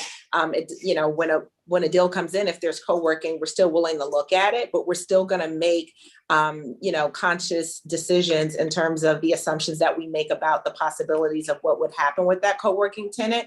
And at the end of the day, that's going to go into our view of value of the asset. And if it's a strong market that we like, and we think that there's opportunity to release the space, again, depending on what the overall story is, we'll take a look at it. Okay. Karen, so are you doing large loans? Are they out in the marketplace? We're talking, greater than 100, 150. how are you doing those? Are you doing club deals? Are you taking them? You said you do whole loans, but will you make those big loans? So yeah, so it depends on the size of the loan and the type of asset. So let's just say it's for core stabilized assets, right? Let's just say, you know, logistics or multifamily, or to a certain extent, if there is a stabilized office deal in a major gateway city. So I would say those deals, depending on the size, when I say size, it's like, I would say up to 100, 150 million. Some banks are still able to take down those loans on their own on a book and hold basis.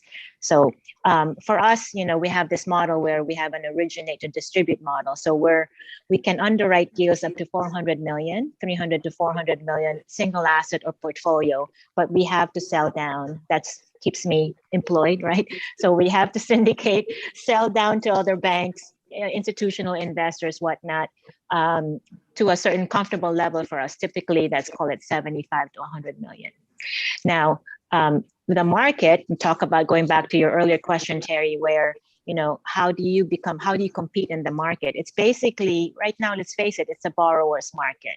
So borrowers, they know that all lender types are lining up outside their door, right? So they're not willing to pay for an underwrite or any required sell down, which I would need in order to sell down, right? So the key to winning deals right now is lenders that can take a large ticket, whether it's 100 million, 200 million. I've seen banks take up to 400 million on their own and not have a required sell down, not have to, because required sell down means the borrower needs to make sure, you need to make sure pricing is market, that you could sell it, the leverage is market, the structure is market, the fees are market, so that you're able to clear, you know, sell it to other lenders, right? But right now, as I said, because borrowers, you know, it's a borrower's market, you know, to the extent that you can reduce the number of lenders in the bank group, whether it's just one bank or two banks doing a club arranged deal, I mean, that would be the winning bid. Now, having said that, that doesn't mean that those winning lenders are not selling the loan on the side. It just means maybe it's a best effort sell down. They don't have a gun to their head and selling down. But there are, you know, we've seen deals, you know, outside of the CMBS. You know, obviously there's different types of deals would go CMBS, but in this particular case, it's a highly transitional office deal, for example, right? We've seen like two banks do a co-underwrite of that and take an underwriting position. So unlike post-COVID, during the peak of COVID, where nobody was taking any underwriting risk, we're seeing now, since I would say fourth quarter, the market opened up. It's a sign that we're expecting that the market will can only get better from where we are today, right? Let's face it. I mean, we've already reached rock bottom. So I think, again, that will be in anticipation of what will happen over the next, call it 12 to 18 months. Well, from your mouth to God's ears on the rock bottom thing. So Sarah, do you think it's a borrower's market? Do you think that you're just getting courted by all the lenders and terms are sweet and, you know? Look, it's a nice time to be putting debt on assets. Like, you know, you show up, you're like Cinderella at the ball. Everybody wants to be your friend. You know, everybody tells you you look fabulous, that you haven't aged during the pandemic. You know, that part's nice. But look, the market has been very strong on the debt side, and we've been trying to selectively take advantage of that on the equity side. I mean, I'm laughing a little when you're in Karen's like, oh, this is bad, you know, the market should improve. Like, from my standpoint, you know, I'm fine with the fundamentals improving, but I would be really happy if the debt markets would kind of stay where they are. It makes it a lot easier to hit your return requirements when you can get such attractive debt these days. Okay. Lisa, this was I'm going off of script a little bit, so I apologize. But what are you most surprised about seeing in terms of development trends post-pandemic in what you're seeing? So the trends have been moving, especially since opportunity zones were brought to the fore a couple of years ago. I think a lot of developers were looking outside of the core locations in the country. Secondary and tertiary markets have been strong, and they continue to be strong throughout the country. And as a result of people being able to work from home and wherever that home is, tremendous amount of lease ups and new construction projects appearing in areas that you wouldn't necessarily think of. And one of the design elements that we're seeing a tremendous amount in all the architectural drawings are even the 1 bedrooms are like 1.5 bedrooms. Everybody has a little workspace in the new designs. And 2 of the projects that I worked on that finished construction during COVID in the Midwest leased up incredibly quickly, starting in Q4 and Q1. One of them was at 100% in under 6 months, over 130 units. And for a while, the only area that was not leasing up as quickly were the 1 bedrooms.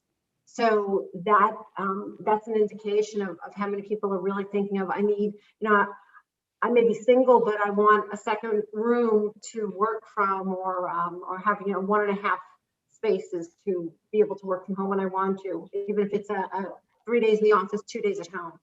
So I do not want to work from home. I have children and a dog, and it does not work, people.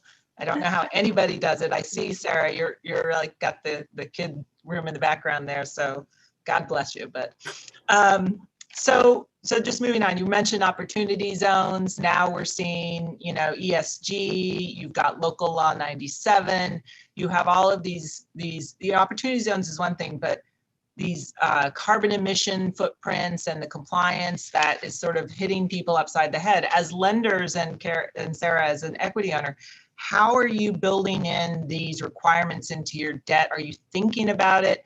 PACE loans are coming online in New York City. It's a new thing for New York. Are you considering them, or will you, is it not even on your plate right now? And this is something that you're going to look to, in a year. And I guess I'll throw this maybe Lisa, Sarah, have you thought through how you're going to deal with the ESG requirements as we move more and more into that? So I'll just tap on the E part of it. We've been for years offering, especially with the HUD program, they introduced a green incentive several years ago. And if multifamily, it's not available on the healthcare side, but on multifamily, providing, achieving green certification will benefit financially the owner, the developer. So the mortgage insurance premium has dropped from 60 bips to 25 bips, which is a huge savings. So even if you're not committed to the environment, most developers are committed to their wallet. And so it's definitely something that they consider. New construction, I'm always talking to my clients about just making sure you get certification. There are ways to get it. In buildings, I had a portfolio I refinanced last year, just before HUD changed their green rules. And we were able to score very high on several 1980 vintage assets, allowing them to go green. And they have for the balance of the low insurance. So anything that can be done, certainly it's a grassroots effort of everything from recycling and composting. Even multifamily buildings are offering garden areas in their new construction locations. So I think people want to know that the building they're living in is getting greener. And I think from the owner and developer side, it's tremendous benefit to them financially and also as a marketing tool. And Sarah, are you considering using PACE loans? Have you explored that at all, or how are you addressing like local NL 97 or its equivalent in other cities? Yeah, so we've been very active on the ESG front and thinking about how it impacts our buildings. And that may be related to the fact, our deep insurance background, but our core fund, when we have a program called Net Zero, a play on net zero, but we were carbon sorry, I'm gonna screw this up. We were carbon neutral this year in our core fund. And, we did it through a combination of, reductions and also carbon offsets, but over time we will move to, reducing our offsets. We have a whole carbon cascade plan. and then we'll work very closely with our separate account clients, helping them understand how this is important, and then setting realistic goals on their portfolios in conjunction with them. But, if we don't, as an industry, take a more proactive approach on what we're doing on ESG issues, they will be imposed on us by regulations. And that's what you've seen in New York and other places, where, we're all going to have to start meeting reduction requirements. But this is, fundamentally, this is the right thing for the planet. Like the planet has been under such stress. Wildfires, disasters, other things. And we as an industry need to be taking a very active approach as we go forward. Now, you can debate whether all the different regulations that have been put in are the right regulations. That could be a whole separate topic in itself. But I think we need to be taking much more of a leadership effort overall. Look, I agree. I think that we're seeing a lot of interest in PACE financing. We're seeing a lot of lenders a little hesitant on it, but now understanding how it's going to work. So I think that trend will definitely continue. Okay, so what is an asset class that you guys will not touch on the loan side right now? And when do you anticipate moving back into that? Or is that too hot of a topic? And I'll look to Nyla and Karen on that one. I know you say you don't run right now. I'll let Karen start. I honestly, I think, look, from our perspective, I'll tell you, when I look at our portfolio composition, we don't have any retail. It's not because we've redlined retail. We're actually looking at a retail portfolio right now. I think that as a lender, a lot of the retail deals that we see are either really great equity risk, but not necessarily great debt risk. Also, Brookfield is big in the retail space, and as a lender, I can't lend to Brookfield. And I think getting comfortable with retail is really, a lot of it is underwriting the sponsor. It's underwriting the business plan and the sponsorships that's going to execute the business plan. So, when you can't finance, the equity side of your business, you're already limiting the universe there. So again, we don't redline anything, but if I look at our portfolio, that's definitely the asset class that you're just not going to see us active in. Karen? Definitely retail. I would say pre-COVID, we have done a number of retail transactions, and the retail that we do are the high street retail type, like Fifth Avenue, Miami Design District, that type of retail, or maybe, we've done one or two deals in Vegas, for those, like super high-end luxury hotels in Vegas. But having said that, I think this is one sector we wouldn't touch. Not to say that we wouldn't. I think if we would, say for an existing deal that we're looking to refinance, it would definitely be based on relationship lending, if you get my drift. So we would do it for certain key clients, right? Not for everybody, and definitely not take an underwriting risk. It will be on a club arranged basis, because it's not the right time for it. When will be the right time? Big question mark. I think you've said it, Terry. They've already been having problems pre-COVID. It has just got exacerbated, and I don't know what the solution is. I don't think anybody does. I think they will just have to recreate themselves. Right. Well, the panel before I came in. They were talking about parking, right? And do we need as much parking and all these other things? And I know on retail, some of these bigger sites are talking about repurposing some of their, exterior, less parking, those sorts of things. So, there will have to be something done, obviously, maybe student housing, maybe this, maybe that. So it will certainly prove itself interesting. Lisa, on bridge financing, are you seeing that play a larger role in what you do? And maybe if you want to touch a little bit on healthcare, because I know you focus on healthcare, the healthcare sector, correct? Yes. So we are on balance sheet bridge group for both healthcare and multifamily. And it has always been a critical part of the puzzle, certainly when clients want to do an acquisition and ultimately want to take long-term debt out using Greystone's FHA program. we'll have the bridge group be able to turn around acquisition funds, or if they want to turn around a facility in the healthcare industry, we will underwrite bridge, knowing that it's going to be that we have the long-term debt takeout at the end.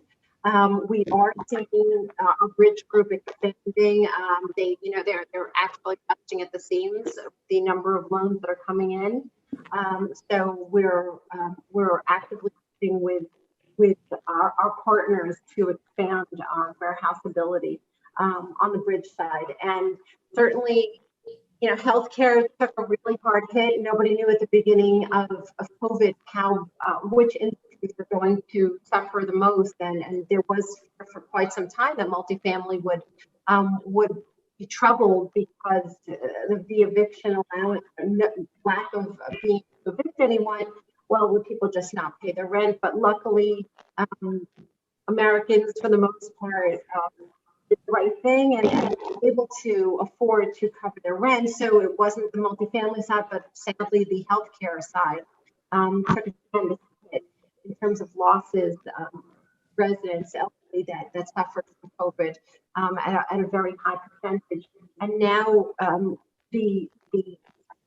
as we're coming out of this pandemic, the facilities are looking for unique ways to set themselves apart and to reach out to the community again to reassure families that that safety protocols are in place to protect their family members, so that many of the beds that are typically filled on a regular basis, families can start feeling more confident about coming back in. We're helping them on the financing side, whether it's with bridge funding or refinancing their existing loans so that their cash flow can be within a range that's more comfortable until they come out of the challenges, the financial challenges that they're dealing with. So we really we partner with our clients from the very beginning until they give us a cardboard box to pack up our things. So I don't I always tell my clients, if you like me, that's great. If you don't, we've got a problem because you're stuck with me forever. I'll always try to do something to help you better your asset. All right, well, so I think we have about 4 or 5 minutes left. So I'm going to just ask a question that each of you can answer. This is a little less on the sector and lending, but you're all senior leaders. You all have managing in front of your title. And what do you see your role as in driving change, and how are you working on driving change in this industry? It's great when we have these women's panels and we've got diversity on the panel, and what are you doing to help facilitate that change that this industry does need? And Lisa, well, actually, you just spoke. So how about we start with Karen? Terry, I was hoping you will not ask me that question. Come on,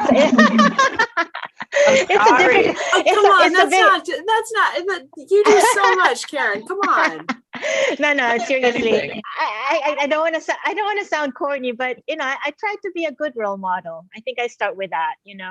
I'm a mom. I have 2 pre-puberty kids, and I have a full-time job, and I try to take a leadership role in the industry. I've been very active for those of you who are familiar with RELA, Real Estate Lenders Association. So I'm going to be the chairman of the board next month, for 3 years. So, I don't know how I do that with all the things that's going on, but yeah, I try to kind of show my colleagues, the women in my company, that even as a working mom, you could also take a leadership role in a major organization in your industry. I don't know how I did it, but yeah, it's happening. But another thing is, mentorship is very important to me. I probably have, I don't know, a dozen or so mentees right now that was built over the years, and I try to keep in touch. And they're like, they're mostly women, to be honest. They're like my sisters. So for those of you who are on the line right now, you know who you are. So that's all. Baby steps, Terry, not big, baby. No, look, that's all it is. It's baby steps. I think it's also the world, it seems to be more ready for things like the ESG and these changes. So Nyla or Sarah, any thoughts? Yeah, sure. I mean, I think one of the things that has occurred during COVID is an opportunity for senior women in the business to really engage in starting with critical and crucial conversation around, things that are, people within our organizations and within our industry have experienced. And it can be everything from, the simplicity of just adjusting to COVID, to working from home and how COVID has affected people differently, to, things like a greater focus on diversity, because we all kind of went through the summer, not only living through COVID, but also, watching kind of, what was going on in the world as it related to inequities and as it relates to diversity, we've seen kind of even in New York City, a lot of the Asian hate crimes. I mean, there's just been a lot going on this year that has caused us to think about how it's affecting our people, how it's affecting their ability to be successful and to get work done. So one of the things I was tasked with here at Brookfield is I'm the co-chair of the Global Diversity and Inclusion Committee that we're engaging in this conversation, and as things are happening, in the world, we're able to respond quickly with a focus of how is this affecting our employees, and making sure that as we're looking to give people an opportunity to come to work and be authentic and bring their best selves to work, that we're supporting them accordingly. And so I think that's been, something that I've really enjoyed in this season. And I'm looking forward, to continuing to help drive change, not just in Brookfield, but within the industry as a whole. I just say quickly, because I know we're almost out of time, like the pandemic has disproportionately affected women and people of color. And it has brought a conversation that has long been needed in our industry. Our industry, the leaders in our industry do not look like the people who use most of our products.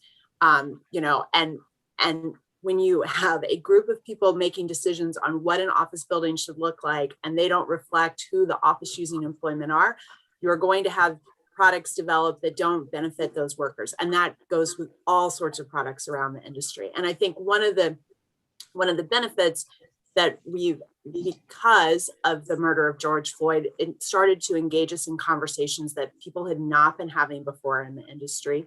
And it has allowed those conversations to take place. We have a long way to go. And, this is what a panel should look like on any topic about investing and lending, not just at Commercial Observer's Women's Forum. And until you start to see more representation on panels just being part of the ecosystem of our industry, we're still going to be having these discussions. And I will say, look, like Karen, I do a lot of mentoring. I'm sure everybody does that and tries to engage. I also teach at Columbia, so I talk to those students and try to encourage them to think about different paths within real estate and give them the benefit of my advice. But I think, like Karen said, part of it is showing up every day and making sure that people see my daughter's artwork on the screen behind me. It's been messy, and and I'm luckier than most. I'm looking really forward to getting back to the office. But I think it's going to be really hard for a lot of people. And, until we get the school situation settled, I think it's going to be really hard for people to get back in. So anyway, that's probably more than you wanted to know. I think those are great points. I think you all, I know we're out of time. So, but thank you for participating. You're great panelists. You're all queens to me, not just Sarah. And I guess, Kathy, you're somewhere on here, I'm sure, or whoever at Commercial Observer. I'll turn it back to you. Thank you, Terry. Max this time. Oh, maybe Kathy. It's me, yeah. Thanks so much, Terry. And thank you to all of the panelists for another great discussion. Now, before we move on, now is the kind of exciting time of the program, I guess, because we're about to announce the 2021 Innovations Powered by Women Award winners.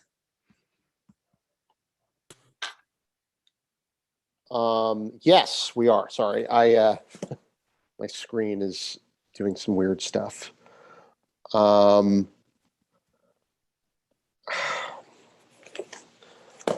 Sorry for 1 second.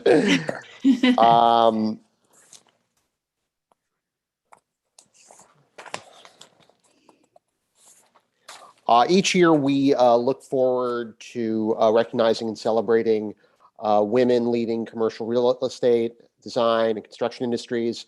But this year, when we were reviewing the nominations, we had another layer to consider, and that was who not only demonstrated exemplary leadership, but who was able to do that in a crisis. Our first award, Excellence in the Legal Field, goes to Pamela Kane, Deputy General Counsel of Global Operations for Cushman and Wakefield. Pamela played an instrumental role in Cushman and Wakefield's global legal team through a massive transformation. The restructuring was designed to reset legal functions, to improve performance by heightening efficiencies and effectiveness. And for Cushman and Wakefield's legal team, the initiative improved communication and connection across the globe, and it also elevated the attorney's responsiveness to the firm's business needs. Congratulations, Pamela. Our next award, Excellence in Finance and Investment, goes to Cara McShane, Head of Commercial Real Estate at Wells Fargo. Cara took over the role of Head of Commercial Real Estate at Wells Fargo in early 2020, prior to the pandemic hitting. The head of CRE at Wells, the largest CRE lender, in the US, is a demanding position and immediately became an even more important role with the onset of COVID-19. Cara stepped up to the challenge and has led Wells Fargo through the past 15 months at an extremely high level, ensuring that Wells is there to support its customers and take a thoughtful approach to managing risk and keeping capital flowing in the CRE market. Congratulations, Cara. The 2021 Excellence in Architecture Award winner is Yvonne Seto, partner at Pay, Cobb, Freed & Partners Architects. Yvonne leads through design excellence, immersing herself in the aspirations of her clients. In all her work, she's committed to addressing one of the central issues of our time, climate change through sustainable, resilient design that promotes the health and well-being of building users, the cities they inhabit, and the global community to which they belong. Congratulations, Yvonne. We look forward to following your work as you continue to move the industry forward. Congratulations, Yvonne. The Excellence in Leasing and Sales Award winner is Cynthia Wasserberger, Vice Chairman at JLL. Over the course of her 25-year career in real estate, Cynthia has completed in excess of 10 million square feet of transactions in the New York region.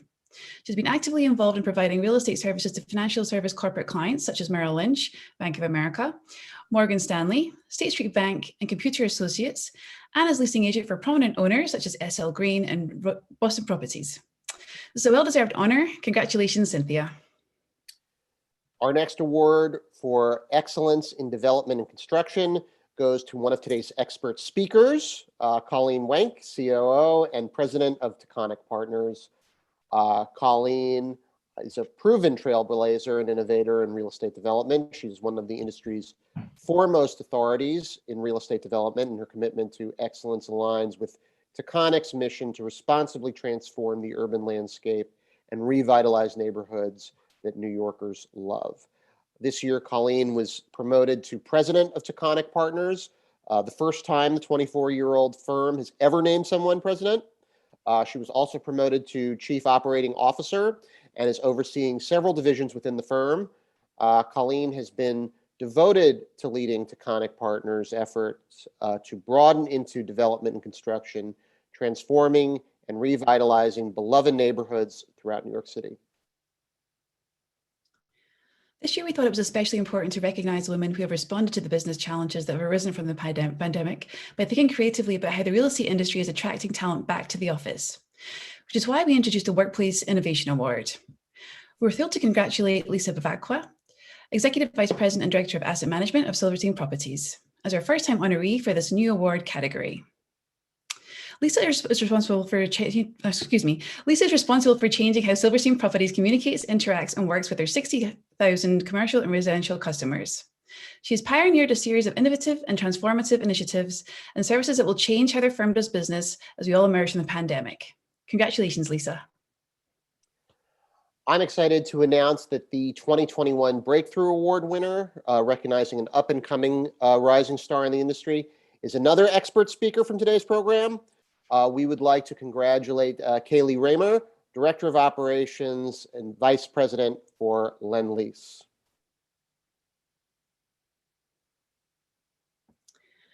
It's now my pleasure to announce a Lifetime Achievement Award for a woman who has not only transformed the real estate industry throughout her career, but has truly led with unwavering commitment to the industry this past year. The 2021 Lifetime Achievement Award goes to Marianne Tai, CEO of the New York Tri-State region for CBRE.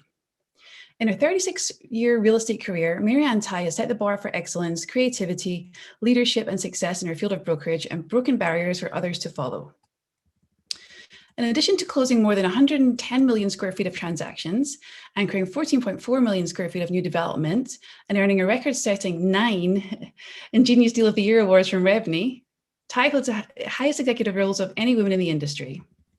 She serves as CBRE CEO of the New York Tri-State region, responsible for 3,800 employees and driving the market's largest share of business, revenue, and profit margins.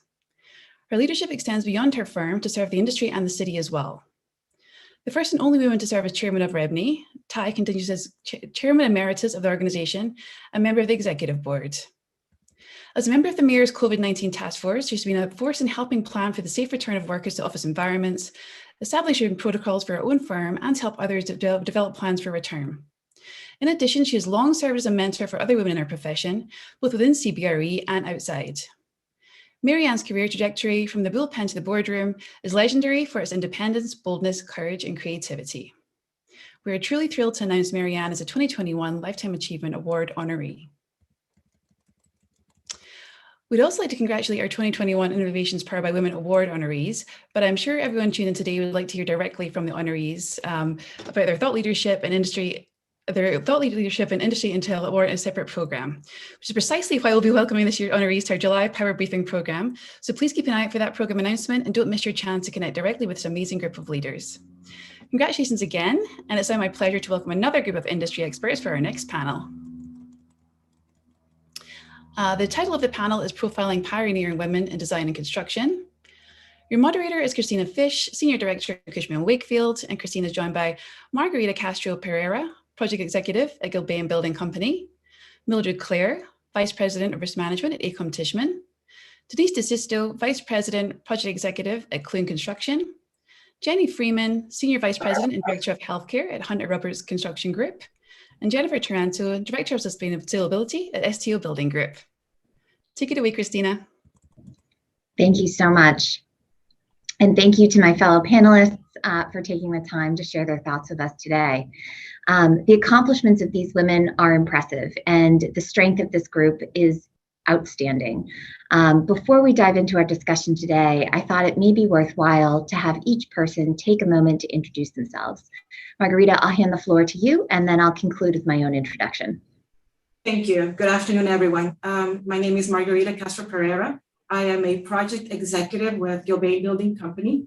Gilbane is a family-owned, comprehensive global construction and facility-related solutions firm. We have over 2,800 multidisciplinary professionals working out of 45 offices spread across the United States, Ireland, Japan, and Mexico. So a little bit about myself. I am an architect, and I have a master's and a PhD in engineering from the University of Tokyo. I'm also the mother of a 12-year-old and a wife. About my career path and experience, I started my career as an architectural designer. And when I was working in Japan, I started dabbling a little bit in construction and project management. During the 12 years that I lived in Mexico City and worked for an American construction management firm, I was able to move up the food chain, starting as a marketing and business development manager and going into pre-construction and finally settling for construction management. Currently, I am living in New York. I have been here for 4 years, and I am the interiors project executive for the renovation of a 100-year-old building on the corner of 5th and 57 that will house a 7-star Aman hotel and 20 Aman brand residences. Thank you. Jenny, over to you. Hi, wow, that's hard to follow. I'm Jenny Freeman. I'm the Senior Vice President and Director for Healthcare Construction at Hunter Roberts Construction Group, We're a privately held regional construction management firm in the New York area. I've been working in this industry for over 30 years, and I'm delighted to be here with this team of women, so thank you. Jennifer? Hi, I am Jennifer Toronto. I am the Director of Sustainability for the STO Building Group. The STO Building Group is a company made up of at least 12 brands. In the New York market, we operate as Structure Tone and Pavarini McGovern. We also are spread across 43 offices across 4 countries. And my role is interesting. As the Director of Sustainability, I oversee all of the green building goals that our clients have related to those projects across all of the brands. My pathway to that was through a traditional operations role. So I started out as an assistant superintendent in the field and worked my way up through project management, where my path forked, and I chose to do green building full time. Thank you. And Denise? Hi, I'm Denise DeSisto. I'm with Clune Construction. We are a national company with 5 offices: Chicago, New York, Dallas, Los Angeles, and San Francisco. I work out of the LA office. I've been in construction like Jenny over 30 years. Started my career working in a plan room and worked my way through the ranks. My current position at Clune is project executive and vice president. I've been at Clune for 11 years, over 3 decades, and very excited to participate in this panel today. Thank you so much. As I said before, my name is Christina Fish, and I'm proud to represent Cushman & Wakefield on this panel. For those that may not be familiar, Cushman & Wakefield is a global real estate company that provides full services to all of our clients. We are over 54,000 employees strong and are proud to have active engagement on every continent around the world. I sit in New York City, and I feel very fortunate to do so.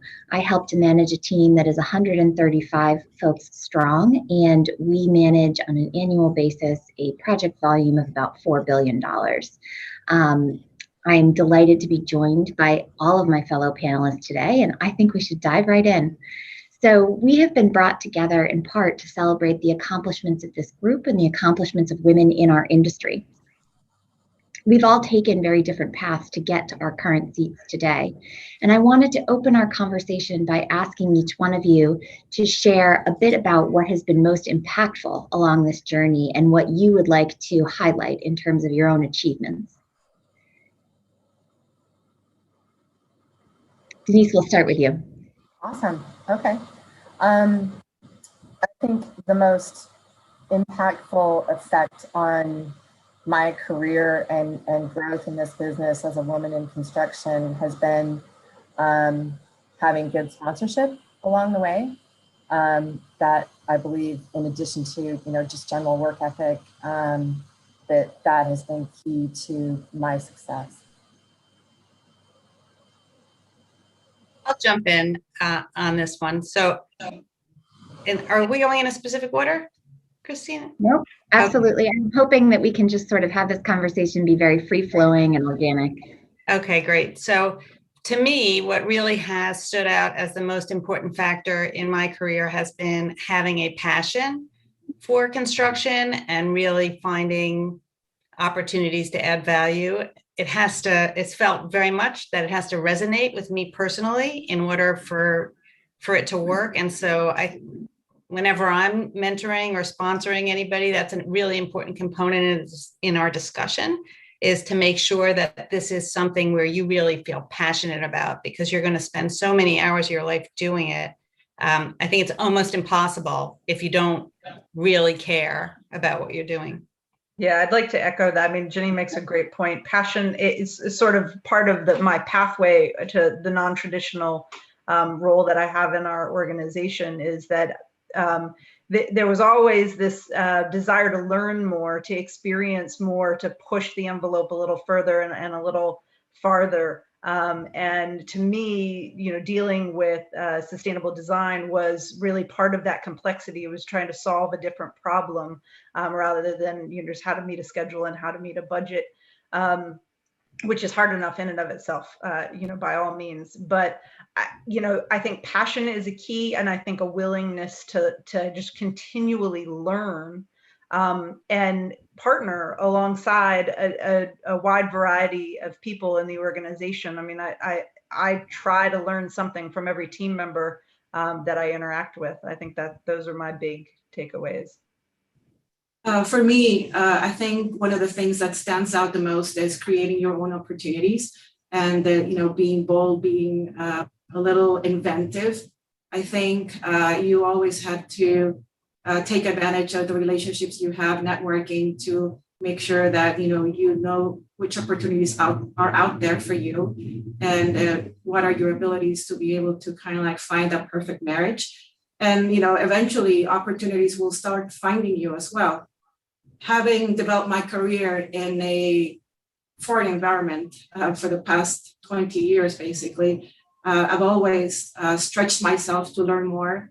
And in that effort, I've found that there's a lot of contributions that I didn't think I could bring to a team, which have been key to some of the successful stories in my experience. So well said, thank you. So a couple of the words that I heard each of you bring up and came up over and over were sponsorship, mentorship, and passion. And the three really do go hand in hand. In a 2020 Engineering and Construction Outlook survey commissioned by Deloitte, it was mentioned that women in our industry tend to report being over-mentored and under-sponsored. And I think that's a really poignant point, because it connects to exactly what many of you are saying, where this idea of not only identifying your own opportunities, but being lifted up is so essential to success. So I wanted to turn the conversation in that direction and get each of your thoughts on the importance of sponsorship and mentorship, and how you've navigated the balance between the two of these things successfully. So I'll jump on. Oh, go ahead, Margarita. Yes.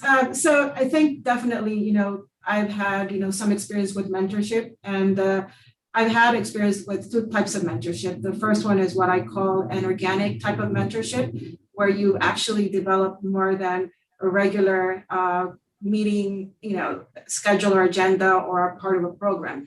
This is more of a creating a bond and a long-lasting relationship with a person, and making sure that you learn from them, they learn from you, you lift them up, and that also creates that sponsorship opportunity. In my particular case, my mentor is a gentleman I met about 10 years ago, and even though I only worked for him for about a year, that relationship has had a very long-lasting impact in my career, not only because he has been my sounding board, but because on and off he has always been there to sponsor me and to open doors and to provide more relationships for my network. Yeah, I think that in my career, what I found most valuable is having a lot of mentors, both internal and external to the organization. I mean, we're all people, we're all good at different things. And so learning good business development from somebody who's really good at business development, and learning, the finance pieces from somebody who's really good at finance, like how to make a business case. There's so many different facets to our jobs that, finding multiple mentors is really a key. I think the other thing that that I found is interesting is try not to tell your mentors that they're your mentors. That's it's a little off-putting for them sometimes, that they feel like an extra sense of pressure, but like being able to identify people who you can, really learn from is key. And then that sponsorship, you need somebody to advocate for you. You can't always be seen to be the one that's advocating for yourself. So that person is usually a little bit harder to find, I think, in an organization. But it's definitely a key. Yeah, this hits, I wanted to just say that this hits on something that I sort of came to understand later in my career, which is that women tend to really limit the development and growth of other women. And that's something that I'm very aware of and I'm focused on quite a bit at this stage in my career. Even if they were mentored, I think it's very true that the sponsorship feels competitive. I know we talked about this a little bit when we were meeting earlier, and that's, you know, a big challenge to women advancing to leadership roles across the industry, and something that I think we all are sort of obligated to focus on and try and improve. Jenny, it's a fascinating point and so important to this discussion. So to flip that on its head a little bit, what can women and women on this panel do to be a positive influence on that career trajectory and to lift women up around them as opposed to the opposite, which you described? Yeah, I mean, I think the first and foremost issue there is an awareness that you might be inadvertently feeling competitive with other women, feeling that, like, this notion that there's only going to be one woman who makes it, it's going to be me. And in that way, sort of trying to compare yourself against other women. So I think the first and most important thing is really educating yourself and becoming aware of it.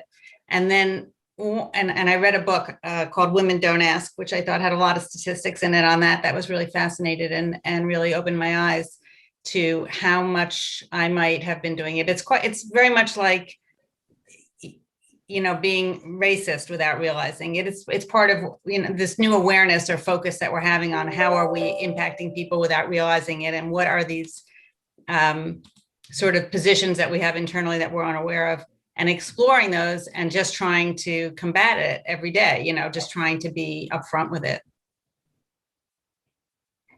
I agree with that, Jenny. And the awareness is key. And doing something about it is next. Really, we need to advocate for each other in this business. We are the minority in this business, and we need to not only foster the development of healthy conversation amongst women within this business, but we need to model the way for the women that are coming up, for the women that we're trying to promote and recruit. We need to represent that advocacy for women in this business. Yeah, so Jessica Sosa put it in the chat. Unconscious bias is what you're talking about, Jenny. And I think that, you know, to the action point, it's important to make yourself available to other women, to let them know that you're open and being transparent and having a dialogue about, yeah, you know, your willingness to help or listen, or, you know, be an advocate, or, you know, help somebody suss out whatever challenges they may be facing. I think that's something that we don't often do enough in the workplace. I don't know. I think it comes back to where we started the conversation. It's pretty easy to mentor women. It's a whole nother thing to try and get them elevated into leadership positions. And I'd like to add, sorry. No, go ahead. Go ahead. No, go ahead. Finish your statement. Sorry. No, I mean, that was the point I was trying to make. It's just what we see are a lot more opportunity for women to come into the industry. That, I mean, I'm a mother, I have a daughter who's working in the industry. You see a much easier time for women to get entry-level positions, but they don't get elevated into leadership positions very easily. And that's really where I think the calling is now, is how do you sponsor that to get people advanced? I also think that there's one more part to this, and it's actually people being comfortable sharing the limelight, sharing the spotlight. You know, I've had the opportunity where, you know, my male supervisors have not wanted to share the limelight, and that has somehow constricted my career growth.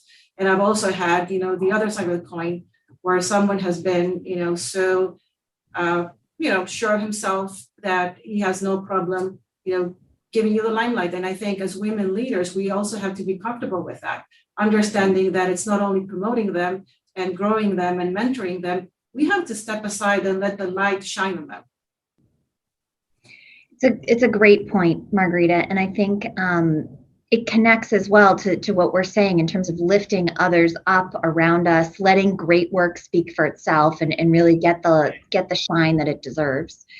So pivoting slightly to this idea of the specific challenges confronting women, an article that Jennifer actually shared with all of us in Forbes cited a pretty startling statistic, which was that 1.4 million mothers have left the workforce since early 2020. So that would be pre-COVID 2020. When we think about what we can do collectively to help other women to shine in our industry and to lift them up around us, I wanted to get your reactions to that statistic and what you think the comments that kind of that are being made by that statement and what we can do to really overcome it ultimately. So I'll start. I've been thinking about it a lot since I read that article, and I had a conversation with a colleague of mine yesterday. I'm also a mother of 2 small children, 6 and 10. We're just exhausted.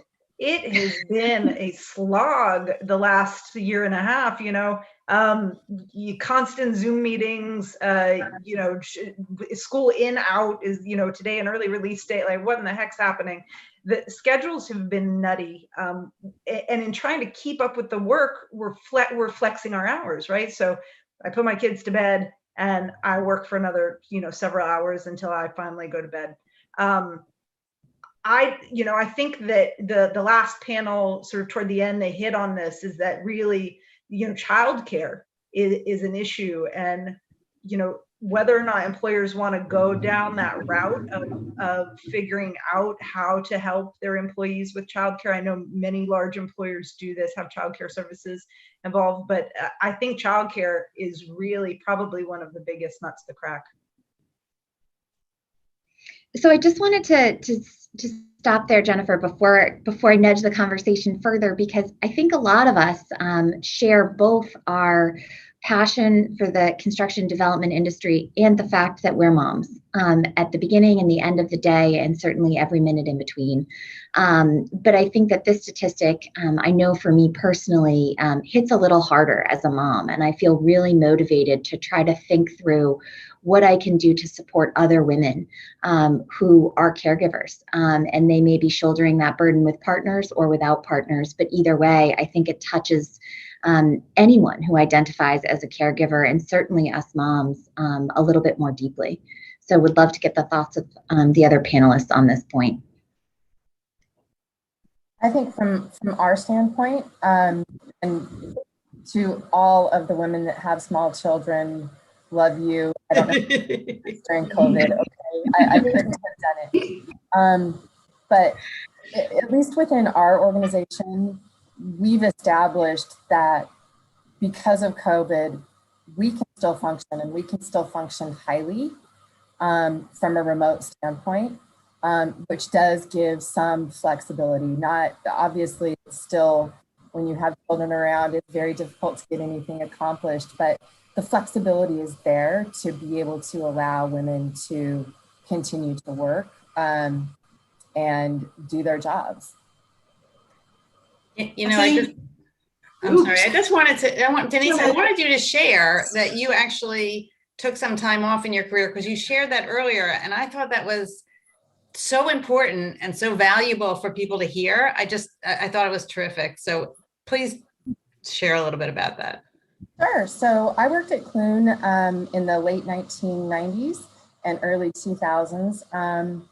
My kids were little, and Clune accommodated me 100% in that effort in raising my kids from a schedule standpoint. And so I left just because I felt like I needed to spend more time with them.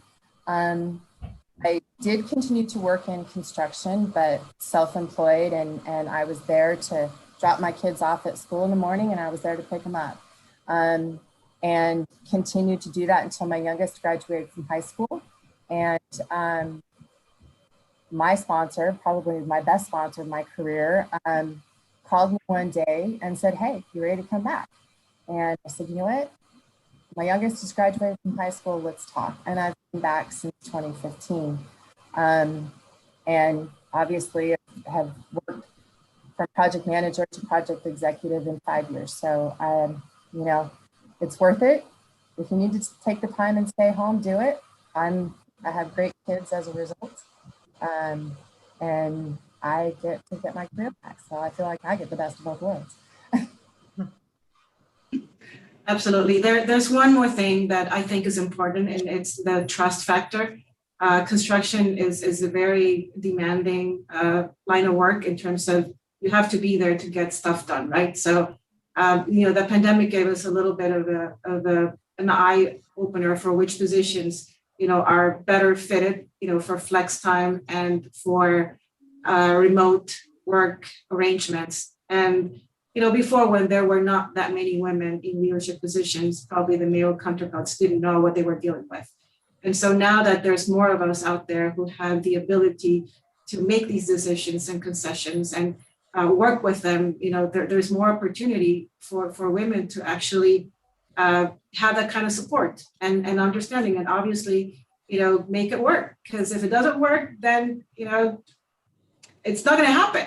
They need to put that part of the effort to make it work for the project, make it work for themselves and the company. Yeah, I haven't seen that kind of flexibility in our organization. And I would even add to that what I have, I guess, from my perspective, a lot more of the young men who are fathers are way more involved than fathers were, certainly when I was growing up, and even more than my husband was, you know, and I'm a little bit out of I don't have young children anymore.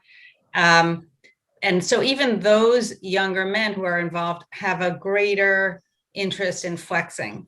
They also want to go to the pediatrician when their kid has a pediatric visit. They also want to be home for, I mean, that desire to have greater involvement with your kids seems to be broadened beyond just the mother role. I think the mom still, I don't mean to take anything away from the importance of the mom. That's obviously still very important. But I think it's really a little bit more an older generation who are not comfortable with flexing. At least that's what it appears to be. So I think that's a great point, Jenny, because we really are sort of at a crossroads, both in terms of what it means to return back to the office and a little bit of a transition of power from one generation to the next as we do so.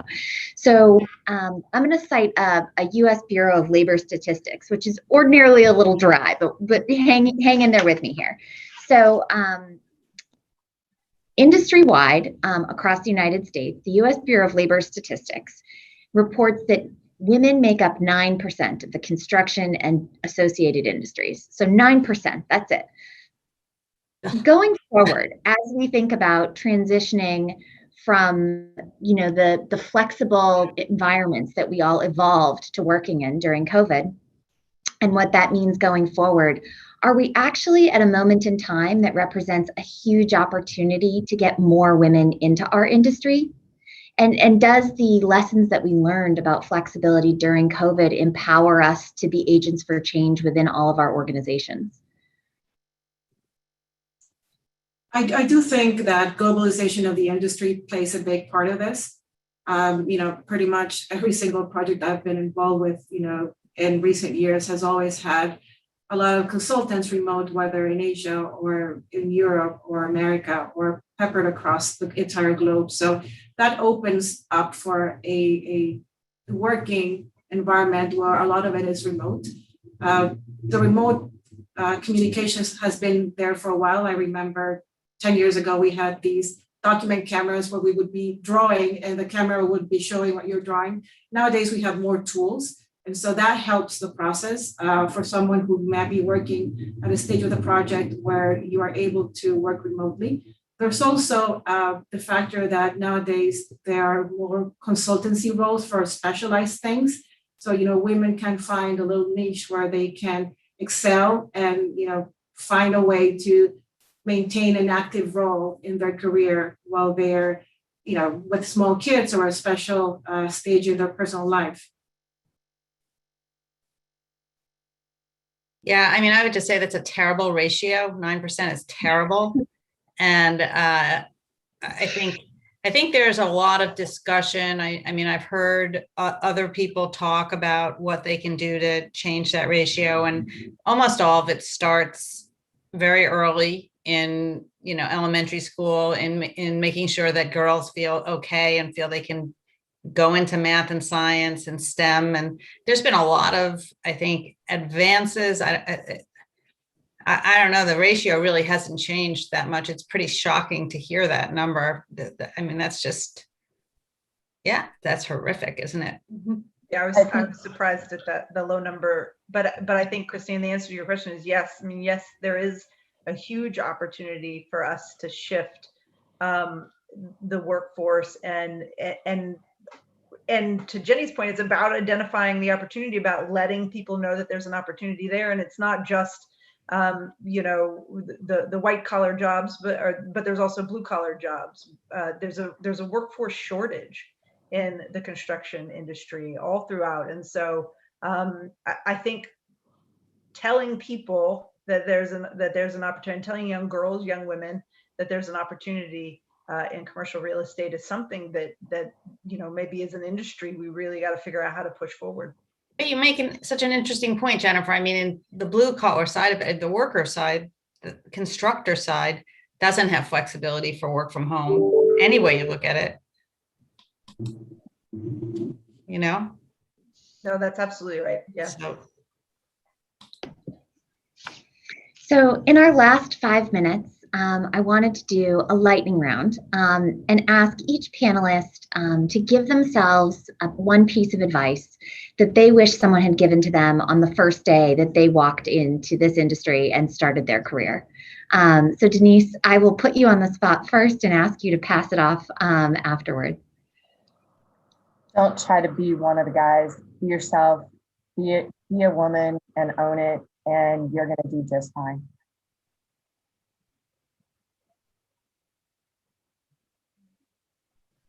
Jennifer? I would say know your audience. That there's a lot to be learned for timing things correctly when you're in the room and at the table. So that would be a lesson that I would like to pass on. Jenny? Yeah, I would say learn something every day and expand your efforts outside of your own comfort zone. Reach beyond what feels comfortable, what feels the things you know how to do, and reach into those areas that are uncomfortable and you don't know how to do. And that's really going to help advance you. Margarita? I would also, home in on several things, being flexible, definitely, being open to learning new things, but most importantly, just don't be afraid of anything. Most of the time we're in these sink or swim situations, and 99%, we're totally fine. So have more of those situations that, present themselves like that, sink or swim, you're going to float, right? So just go for it. Go for the opportunity. So well said, and I think a fantastic message to end on. So, from this panel back to Commercial Observer and out to everyone listening, I think the message is go for it. Now's the time. Thank you, guys. Thank you all. Go for it. That's a good message. Thank you, Christina. Thank you, panel. For our next panel, workplace evolution, how office innovation is enabling women to return to work. We will be starting in 1 minute. I'm Max Gross. I'm the editor-in-chief of the Commercial Observer, and I will be leading the conversation with Linda Foggy, the Senior Vice President and Head of the Eastern United States for Turner & Townsend, Rebecca Humphrey, Executive Vice President at Savills. She's the Workplace Group Leader with Savills North America. Alexandra Liz, the Director of Global Real Estate Design and Workplace at Lazard, and Jennifer Stewart, the Global Head of Real Estate and Managing Director at BNY Mellon. So I think everybody's on. Welcome, everybody. How are you guys today? Great, Max. How are you? Excellent, excellent. Hi, Max. How Hi, are you today? I'm excellent. How are you today? All right. Terrific, terrific, terrific. So I think that, you know, we've been talking a lot on these panels just about, you know, some of the, you know, bad statistics that have been about, like, you know, women leaving the workplace. There's been a lot of discussion about that. I would like to talk to focus a lot on, like, you know, some practical solutions. Like, what are some of the practical ways that women can come back into the workplace after this, you know, horrible year, and what we think the actual design of the office will look like in the future. So I would just like to ask everybody on this panel, just to start, do you think that the return to office is going to look different for women as opposed to men? Linda, do you want to start us off? Sure. So I think there's going to be a lot of similarities. I think as we're thinking, what I'm seeing clients talk about in terms of designing their offices sort of for the future is very amenity heavy spaces. And this was sort of a thing pre-COVID anyway. People were already thinking a lot about amenities, but thinking now about how many things women need to juggle in their lives. They always had a lot of things, but with, you know, there's no consistency yet around if kids are in school and what childcare is looking like and the schedule of spouses. And so even thinking about like how they integrate things like exercise or good mental health into their routine during the day, we're seeing people looking for things like, you know, we need a yoga room, or we need a room with some weights, or somewhere that people can go and have a quiet place and meditate during the day. And so these are sort of some newer features that we're starting to see come about. And so, and there's also some amenities that relate specifically to mothers. There always have been, but now it's sort of evolving a little bit because it's so varied. You know, people have just taken a different mindset and approach about this. And so I've literally seen some offices where there's a policy that there are some days when you could bring your child to work if you need to. And there's a situation or a setup for that, maybe not in the office, but in the building or nearby somewhere. And so we're seeing people start to ask for things like that. So I think that there will be shifts and changes for all people, thinking generationally about the younger generations coming in. But I do think there are some things that are specific to women in design. Rebecca, what do you think? Like, what do you think? Are there specific things as well that? Wait, did I say Linda or did I say Rebecca? I'm sorry, Rebecca. End of a long day. That's okay. With this. I'm sorry, but yes, Rebecca, No, what are your thoughts? Yeah, I mean, I agree with Linda. I think we're certainly seeing a lot of clients focusing on things like amenities. And certainly, I think from the client planning side, as related to like specifically COVID return, I don't know we're seeing too much of a difference between men and women. I think this conversation about kind of women returning to the workforce is really a larger one, and certainly was there pre-COVID. I think COVID has escalated a lot of the discussions and things that should have had maybe a larger light on them beforehand. I think from the person returning to the work, though, I do think there is a difference. I mean, I say that as I have 3 young kids who I had in remote school for like 3/4 of it's been a really great year. So, you know, who have been in remote school, and certainly thinking about returning, I think for someone who's a caregiver, whether that's a male or female, but anybody who's been a caregiver or certainly a mother, at least from my perspective, who's gained so much time with my kids, maybe that I wouldn't have gotten pre-COVID, that's not something I want to go back on. And so I think figuring out what that new right balance is does look different for somebody returning versus what kind of the business or the decision maker's mindset in planning that return for people. Alexandra? Absolutely. I agree with Rebecca. I mean, I think it's definitely going to be very tailored to each person in each group. I think, you know, part of the workforce is going to need a lot of flexibility. It's no longer a 9-to-5 job because you're not always there. So I think that employers are going to definitely have to review that and see what works for that person to be the most productive and to get the best benefit out of that person, right? I mean, if the person's going to be there from 10 to 6, no matter what time and they're doing their job, then let's work with them. Let's get them what they need. And as far as Rebecca, I completely understand, as far as dropping off, I mean, I think daycare is going to be a big issue, whether that's internally within the office, that maybe that's one of the amenities that's offered, right? Or areas that are very close by so that a person coming in, a mother or father dropping off the child, could drop that child off pretty close to the office, go home, go back and pretty much not have to worry about it too much. So I think all of those benefits, personal benefits, are definitely going to have to be thought about, not just an afterthought, but really on the forefront of what do we bring back to people to entice them to come back. Jennifer, what are your thoughts on this? Yeah, so Max, I think you're gonna hear some commonality here amongst so many of the women on the panels today, right? And if there's one thing that is paramount, right, it's flexibility. And so not only is it the innovation in the physical workplace, but the innovation of the workforce, right?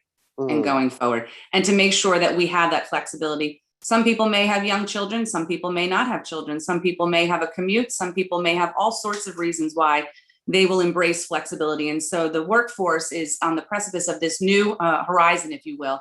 And it can be exciting times. And we should really be open to, change and be change agents of our own future, but come together and understand what it is that we ultimately think will be best for the workforce going forward, which really is the ability to be flexible.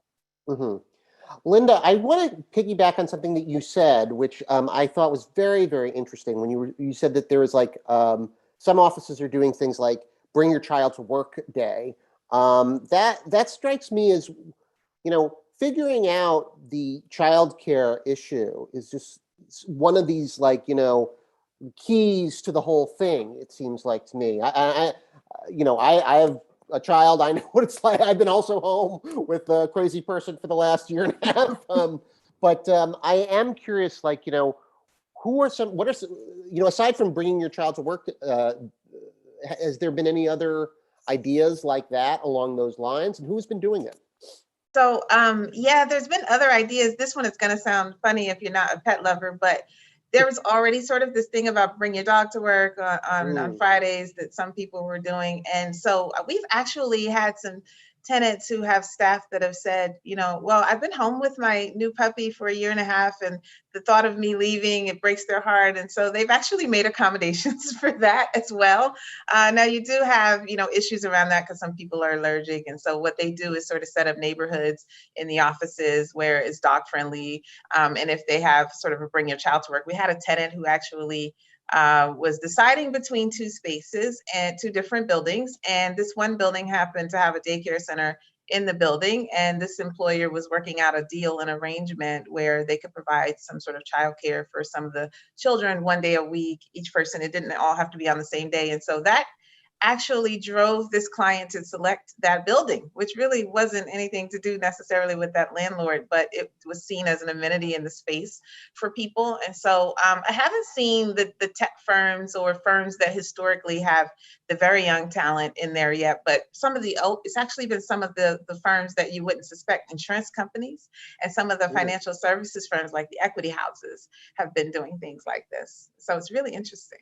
Well, let's ask Alexandra. I knew that was going to come to me at some point. No, I agree with Linda. I do think, though, that from coming from the financial sector, what I would say is we are looking to make accommodations like that. We are leaning more towards actually our landlord relationships to see what they're going to be doing first. What amenities will they be bringing into the building prior to us looking at our own space? And I think that as a tenant, we're really in a good spot right now where, because everyone wants us to come back, there are a lot of things that are happening within the buildings, and the landlords, are asking the questions. What do you want to see here? What can we do to bring it back? And we're trying to monopolize on that, saying, hey, we want to see the daycare center. We want to see the gym. We want to see a pet area so that we don't actually have to, and this may sound very bad, but that way we don't have to take the financial hit. Let the landlord take the financial hit, right? So we're really having those conversations aggressively wherever we can across the portfolio. Rebecca, well, what's that conversation been like from your perspective, just in terms of landlord and tenants talking about that? Yeah, I mean, I think amenities certainly are one of the key drivers we see now in almost every conversation we're having with clients.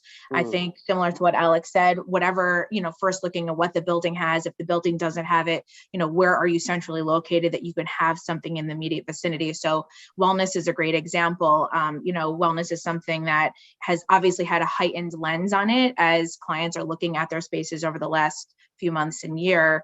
If you're not somebody who's going to put a fitness center in your space and you don't necessarily have one in your building, are you located near one that's really close by that your employees can go to, and then can you work out some type of deal with the gym where you get a discounted rate, things like that. So amenities in the conversation, certainly both from, I think, because really based on the employee voice and what they're hearing employees want, but also from a recruitment and retention perspective are equally as critical. That's what people are looking for now in jobs. And if they don't find it with you, they think they're going to find it elsewhere and they'll go look to find that somewhere else.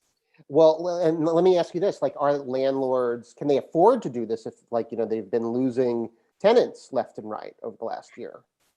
I think, I don't know. The other side of it is, can they afford not to in some respects? Yeah.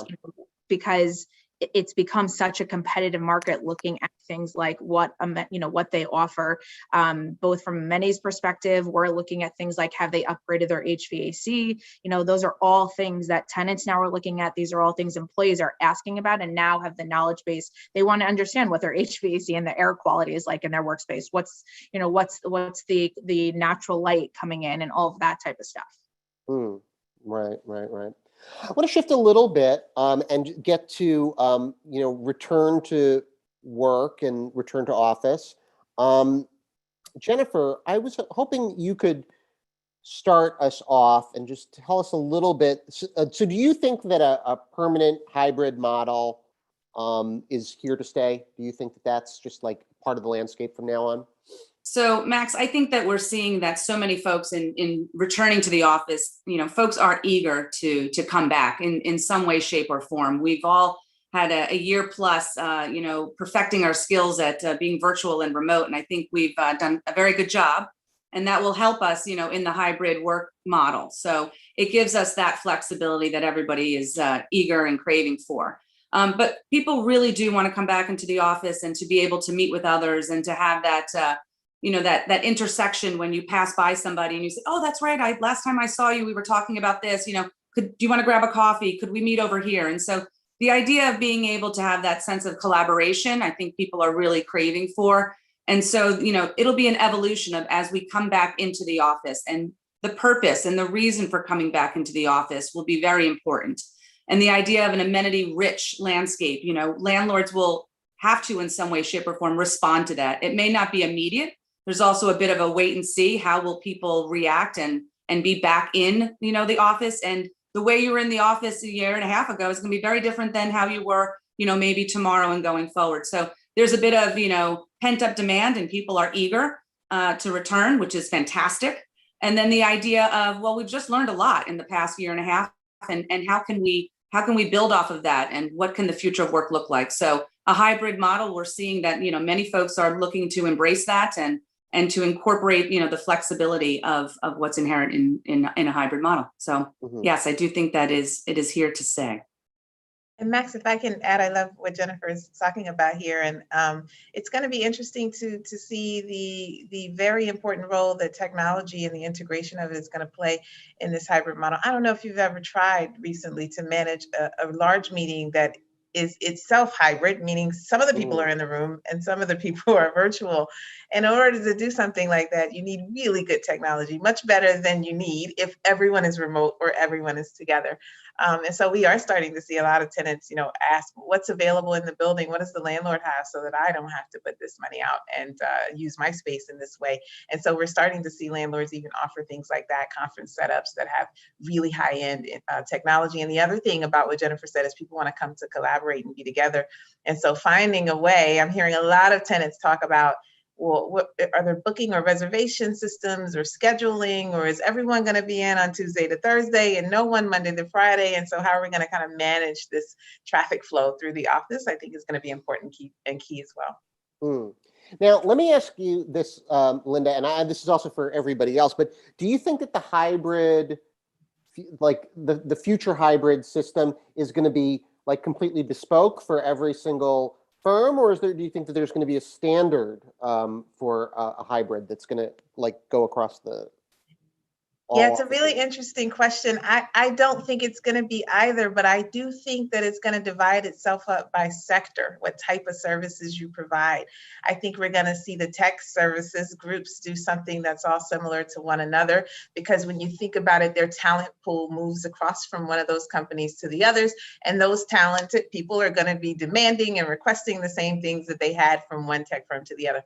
And so I think you're going to see it divide itself out by, you know, what types of services, financial services versus, you know, different types of firms. So I think that's how it's going to shake out.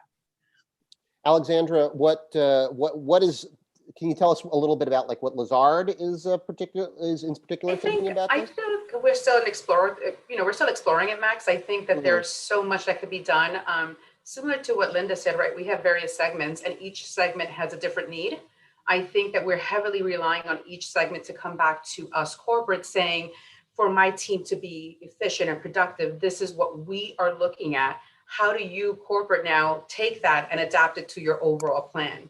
So reality is there's no one size fits all. We're working with a full playbook and just trying to figure out over the course of the next few months of what's going to work, what doesn't work, and reevaluate it again, I would say in 6 months, and then just see how do we continue to tweak that to make it beneficial for the team. So I don't think that there's going to be one size fits all. It's always going to be a little all over the board, and it's going to be up to the folks in corporate real estate and workplace to really figure out how to manage that moving forward. I wanted to discuss some of the things that like leadership can do to sort of, you know, help women in the workplace, and also and help the, you know, return to work policies. But Rebecca, I was hoping that you could talk a little bit about this. So one statistic that I got was that women take an average of an additional 2 to 3 hours a day of unpaid work to sort of, you know, make up for, you know, daily non-work related responsibilities. And I'm just curious, like, are there any initiatives that leadership can take to, you know, make sure that women in the workplace have time for non-work related responsibilities? I have a lot of answers to that. So I want to, something that Linda said at the start that I actually want to piggyback off of when you mentioned, Linda, bringing your children to work, and going back to the previous panel, how do you recruit or how do you get more women in the construction industry and the real estate industry? I think that's such a fantastic idea, because I think young girls being able to see other women actually at the job doing it makes a huge impact on and an impression on them at a young age. I had a mentor of mine very early on years ago tell me that that work-life balance, she just brought her kids along with her, and they would see her in meetings and see her doing these amazing things. So I just wanted to comment on that. I think, Max, going to your question more directly, one, I think women in leadership and some, initiatives, I think it's really about leading by example. If you're not someone who's going to prioritize your family in certain respects or take that time off, if you're not going to build for that work-life balance, how can you expect somebody who's more junior to then think that they're allowed to do it, that they can do it? So leading by example, I think is really important for women in leadership. And then the other aspect I would say is, I would guess, although I don't have anything factual behind me to say this, that when you look at the numbers of women leaving in the workforce, there's probably a good chunk of those women who didn't feel comfortable or good about speaking up about something. They didn't feel they were empowered. They felt maybe they would have, they would have it, affect them negatively. And so they didn't say anything. And I think women in leadership really have a responsibility to be advocates and to be a support network for other women, so that they know it is okay to speak up if there is something that they want to discuss or talk about. And building that support network for other women, I think, is really critical when we look at what that return looks like and kind of how you empower women in the workforce moving forward. Max, I'd like to add to that, if I could, on what Rebecca just mentioned, and I think it's so important to speak up, right? And the open communications. I find that, if I go ahead and lead with, I'll be out of the office for this period of time in the middle of the day because I'm going to be doing X, Y, Z. It could be child related or something different, but I'm open and I'm honest and I'm trusted. It allows others to do the same. And then we have the flexibility for each of us to be able to prioritize and do what we need to do. You're still getting your work done. You're still getting your job done. Maybe you just need to shift something that day. So if you share that with others, they too will feel able to share. And then it just makes it that much easier for people to be able to do that. So I agree with you, Rebecca. I'll add here too, because it kind of speaks to mental health in the workplace a little bit, which I feel is a really key an aspect of rebuilding our workforce. And so we have an employee engagement survey that goes out quite frequently every quarter. And one of the specific questions that we ask employees is, do you feel that you can talk to your manager about anything? And we also, in support of that, we actively coach all of our leaders all the way through the chain on making sure that they are emotionally available to their people. And so I think allowing them space, like Jennifer's mentioning, to be able to say it, whatever it is, and not feel nervous that it's going to be, looked at in a bad way, is something that will help to draw our women back into the workforce. Alexandra, did you want to comment on any of this? No, I mean, I think, look, I'm in agreement with everyone on the panel. I think really, if you're in a position to be able to speak up and provide that feedback for, if you're at the table and you can guide women to be able to make those decisions and speak up, then you should. I think we have to remember sometimes that we sometimes are the sole women at a table of men, and we have to be very vocal because it's not just us. It's a group of women behind us that we're really trying to be the voice for. And we cannot be quiet about that. We really have to be very vocal. And I have no hesitations in saying, I got to take my girls to an appointment. I'll be back in an hour and a half. I'll still text, I'll still email as best as I can, but this is what I'm doing. My focus will not be there completely. And I've learned that the more honest I am, brutally honest that I am with my senior suite, they've accepted it. They understand it. They say, I don't know how you do it. And my wife handles it and I get it. There's no, I think we just have to make sure that we know that even if there's a fear factor there, the fear factor will go away. Many things could happen, but we just got to move on, right? Family's more important than anything, to be honest with you. So. For sure. I am curious whether, so one thing that I think is an interesting question is whether there's a breakdown between millennials in terms of the workforce, Gen Z and maybe Gen X and then I guess boomers too.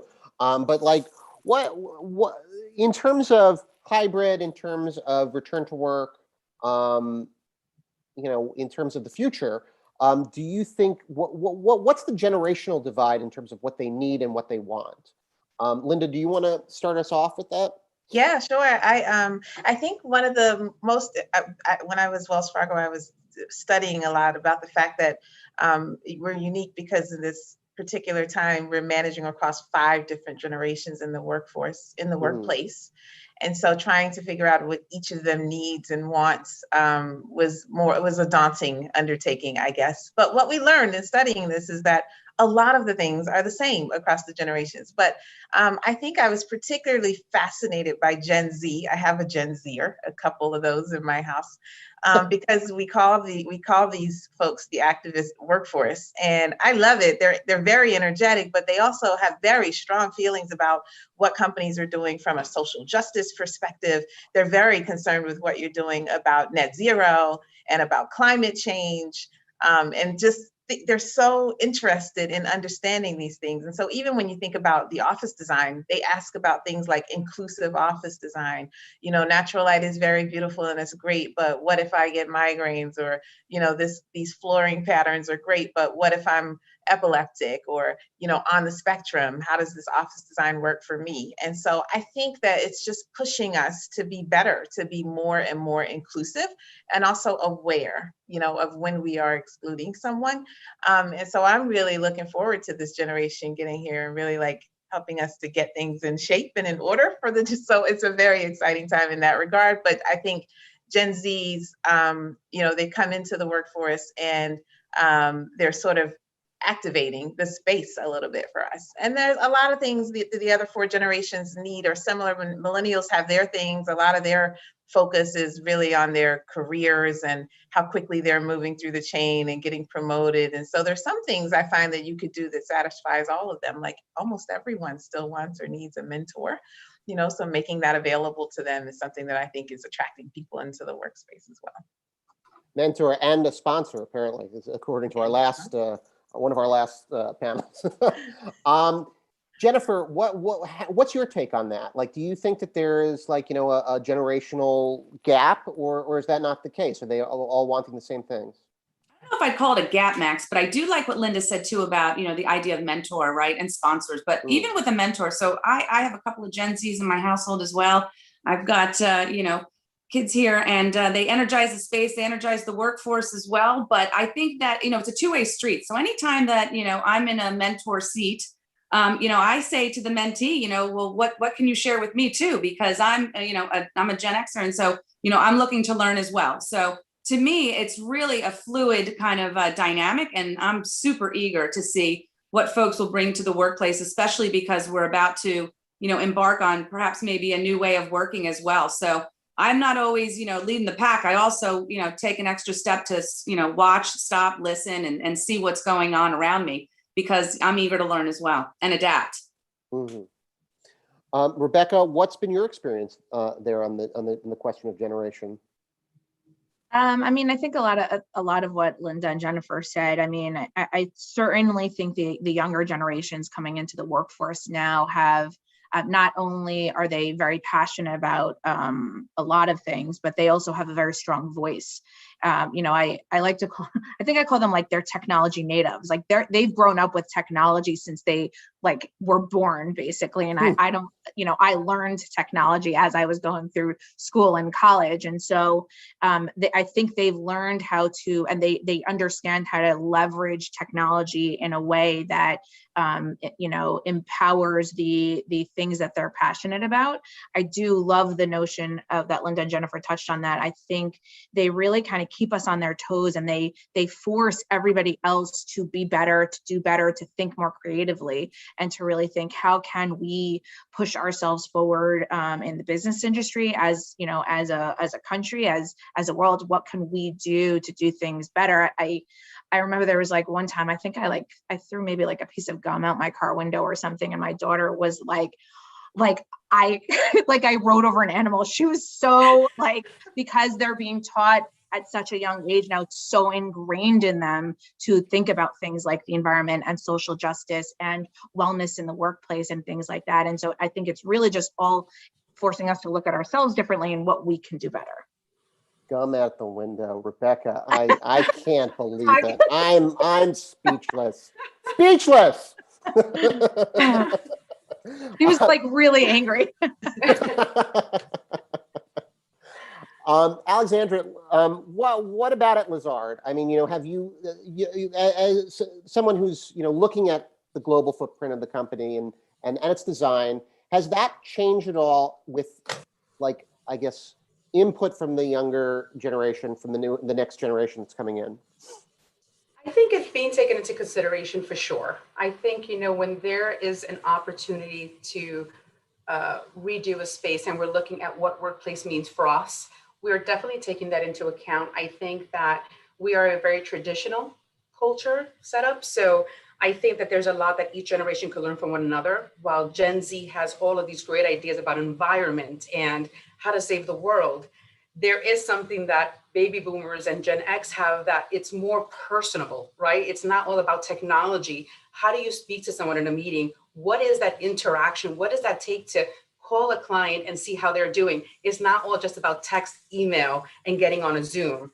So I think that when we are looking at space, we're looking more at how do we make sure that all of these generations are getting together in a room and having those conversations. What do you need? How can I help you?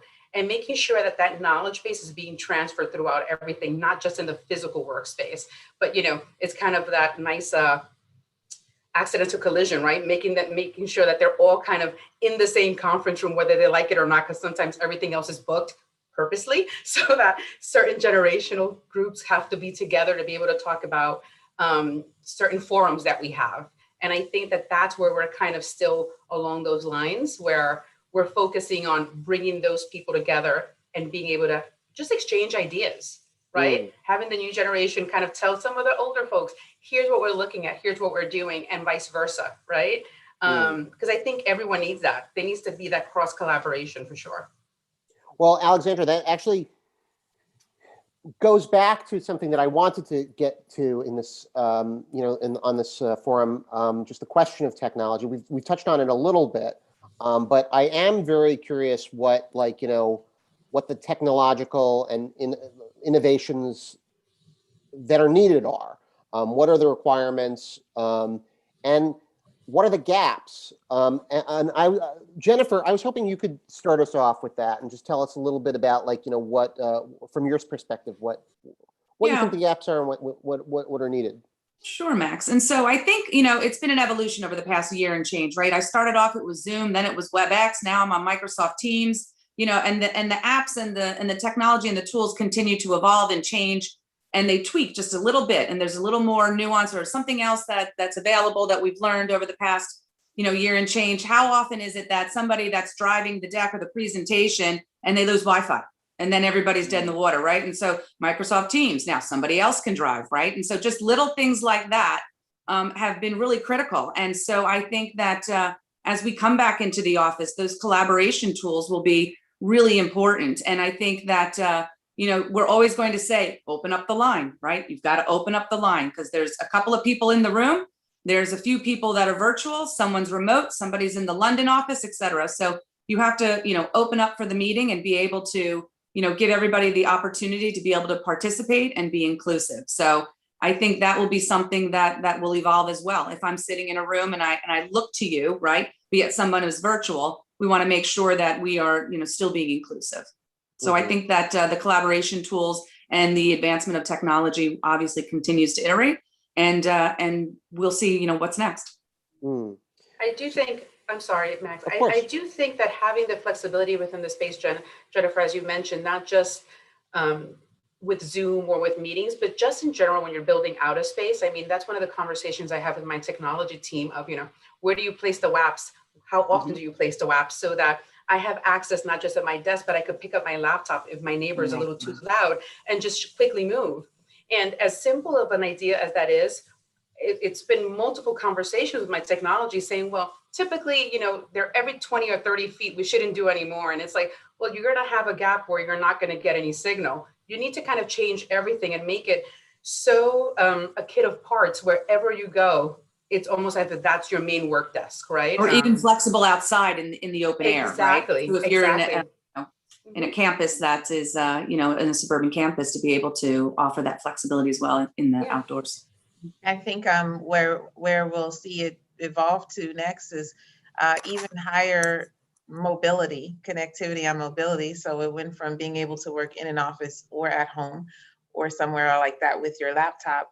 And I think because people had given up the commute time and commuted that back into work time, and if they start to commute again, people are going to want to take calls from their cell phones, and they can today, but the quality is not as high. But I think we're going to start to see effort and focus placed on making sure that people could be walking from building to building on a campus and taking a call, and they could sound and look, just as good as if they were sitting in front of their laptop and be highly participative. And I think the other agenda here around technology, a lot of it is going to be around measuring use of the space. It's going to take some time for companies to really get their arms around use of the space. How many people are coming in? Who's coming in? What days are they coming in? What do they need when they get here? Are they actually using these big conference rooms? Do they need more focused space? Is it too much collaboration space? And all of that, you need data in order to make those good decisions, especially because things like real estate are pretty long-term. It's not like you're going to do something major this year and change your mind next year if you've signed the 10-year lease. And so I think there's going to be a big agenda around technology and figuring out how to measure use of the spaces and what is working well for people and what's not. I agree. I also think that one factor is going to be the idea of cybersecurity, right? The minute you start changing technology, depending on the firm type that you're working in, sometimes the policies for cybersecurity are quite stringent, right? You can't download certain things. You can't even access certain websites from different points outside of your company because they're just afraid that information is going to be leaked. So I think that as technology itself starts evolving, we're going to have to get the compliance and cybersecurity teams on board to make everyone feel very comfortable with the speed at which IT is moving, right? That I don't know if it's going to go as quickly as we hope, but it'll definitely have to be a conversation piece. Rebecca, I would love to get your take on this. Are those kinds of conversations happening between your clients and the landlords and stuff? For sure, I would say technology is probably next to wellness and amenities, probably top topic of conversation. But I think what we're trying to help our clients do, it's all about balance. Balance both the types of technologies you're using. I always say there's no such thing as future proofing. As soon as you think you're future proofed, you're pretty much outdated in terms of the technology and the space you're using. And so, how do you make sure you have the right balance of technologies? There is an oversaturation of programs and softwares and systems to use. And so how do you make sure you have the right balance? And then certainly within the workplace as well. And so when you're talking about not only having conference spaces or conference spaces that have the right technology in it, do you also have the right type of, let's say, phone booths as an example? One of the things we've been talking about internally and with our clients, if you have someone who's sitting in a workstation and they're getting onto a Zoom call, but it's one that they don't want to have out in the open, and now you have that ramping up and ratcheting up in terms of how many people that's happening to, do you have enough private spaces for people to go to actually take conversation? And so what we're trying to really help our clients with is figuring out the right balance of everything, the right balance of tools and technology, the right balance of support spaces and amenity spaces to make sure we're working to put them in the best really position for success to move forward. So we have about 5 minutes left, and I did see that we did have a couple of questions, although one of them was about technology and IT. So, hey, we've already got that one down. But before we go to questions, I did want to pose one more to everybody. So what's the one thing, like if you had to pick one thing, what's the one thing that could be done to enable women to return in greater numbers to the workforce? What do you each think that would be?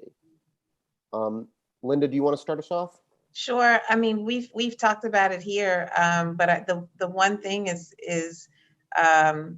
it should be two things really. But I was going to say flexibility is the one thing, so that women can really have the opportunity to work in the way that suits the rest of their lifestyle. And every day it's different, when you're dealing with things like a family and your responsibilities at home and balancing that. But the other thing too is that saying where people say you can't be what you can't see. We have to take an active role as leaders and companies to make sure that we have women in our leadership ranks, and not that they're just plopped there because they're women, but that we're developing them through the talent pipeline so that we are actually building good, strong leaders that will be good examples for other women to see.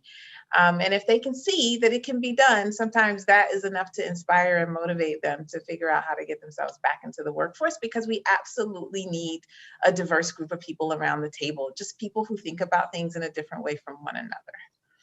Do you think, and sorry, I'll turn the question over to everybody else, but do you think that leadership in some of in these companies are thinking about that as well? Has that message gotten through, do you think? Oh, the message has gotten through. They're thinking about it. They are struggling with how to actually execute on it, though. I agree, Linda. I think everyone at this point is thinking about it. It's just what's that next step, right? And I think everyone's very concerned with making a bad step, but there has to be something done. I mean, it just, you need that first step in order to just start the conversation. I challenged one of my leaders recently who was hiring, and he brought a slate of his finalists, and it was all men. And I was like, are you sure you couldn't find a single other candidate to consider? And he made a really good point back to me. It was like, I hear you. I know that we need to do these things. I don't know how. I don't know how you find diverse talent. You should create a manual for me. Do this, this, and that. So it's like, it's actually not a bad idea. Like, people need some pointers on what works.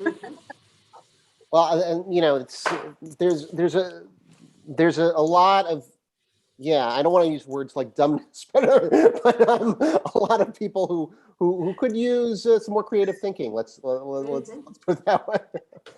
Alexandra, what would be your one thing that could enable women to return to the workplace? I think it's, as Linda mentioned, I think flexibility, right? I think our setup pre-COVID worked for the moment, and that needed to be shifted. And this was a positive shift that occurred during, with everything being said during COVID, this was a positive that came out. I think it made us really rethink it. And I think it's just propelled us to have to move forward, right? It's either change culturally or lose the talent that we have. And really, what is that going to do for us? We have to make a change, right? If we want the company to continue down the path and be as successful as we want it to be. For sure. Rebecca, what would be the one thing or two if I was going to say, I'm going to say it's one, but I mean, of course I agree about flexibility and ingrained flexibility, meaning not a flexibility that we're all saying that we want, but really like that gets down to the day-to-day nuances of how someone works and does their job. But I think what I would also add is better kind of educating and training. It's not like the males I work with are like down with the women, like they're all wonderful. And I'm very grateful. I happen to work for a company that's incredibly supportive. And I've, even before COVID, had this type of flexibility. So I've been very fortunate in my career to have that type of support network around me. But, as much as everybody says the right thing, it really comes down to better educating people on what that flexibility means. And what does that flexibility look like, right? How do we train our managers and support our managers to be those advocates and give women the voices? And because it comes down to somebody on my team at the end of the day, someone on your team coming up to you and saying, I have this thing. Do they feel comfortable telling you about that thing? Do they comfortable saying, I need time to do X, Y, and Z? Do they feel that they're getting the right, the right advantage for being able to grow their career? I think that all comes down to management and leadership and how they're trained and really what they kind of embody for that organization. Jennifer, do you want the last word? The last word. Sure, I'll take the last word, Max. No problem. I think though, and it's similar to what everybody else has said on this panel today. Flexibility. But in order to have that flexibility, you have to have the infrastructure behind you.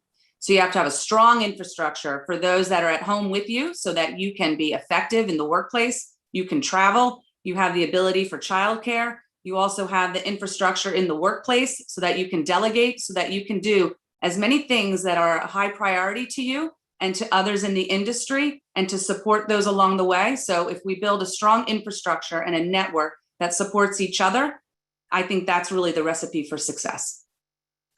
Well, on that note, I want to thank Linda, Jennifer, Rebecca, and Alexandra for joining us today. This was a really interesting conversation. These are very, very important topics. And I thank you all for being here. Thank you, Max. Thank you, Max. And I will I'll turn things over to Kathy Cunningham. Thank you, Max. And thanks to all the panelists. What a great panel to end the forum today. Thank you all so much again for joining us. A special thank you to all of our speakers and sponsors for delivering these timely insights. And congratulations again to our 2021 Innovations Powered by Women Award winners. We look forward to having you join us for our July Power Briefing. I'd like to thank today's program sponsors once again: Acom Tishman, Clune Construction, Cushman & Wakefield, DeVal and Stackenfeld, Kilbane, Herrick, Hunter Roberts Construction Group, Kushner, Lend-Lease, Marks Paneth, Rockefeller Group, Savills, and STO Building Group, as well as our association partners, Crew New York and the Goldie Initiative. If you enjoyed today's program, please mark your calendars for our June 22nd Life Sciences Forum. Should be a great program. And I'm also excited to announce Commercial Observer's 3-part Virtual Ignite series. The past 15 months have served as an accelerant for innovation and game-changing technologies. Commercial Observer's Ignite series will feature the change makers fueling the future of real estate and will be the industry's must-attend event of the summer. So please do mark your calendars for this exciting program, which will take place on July 27th to 29th. Thank you all so much again. Have a great afternoon.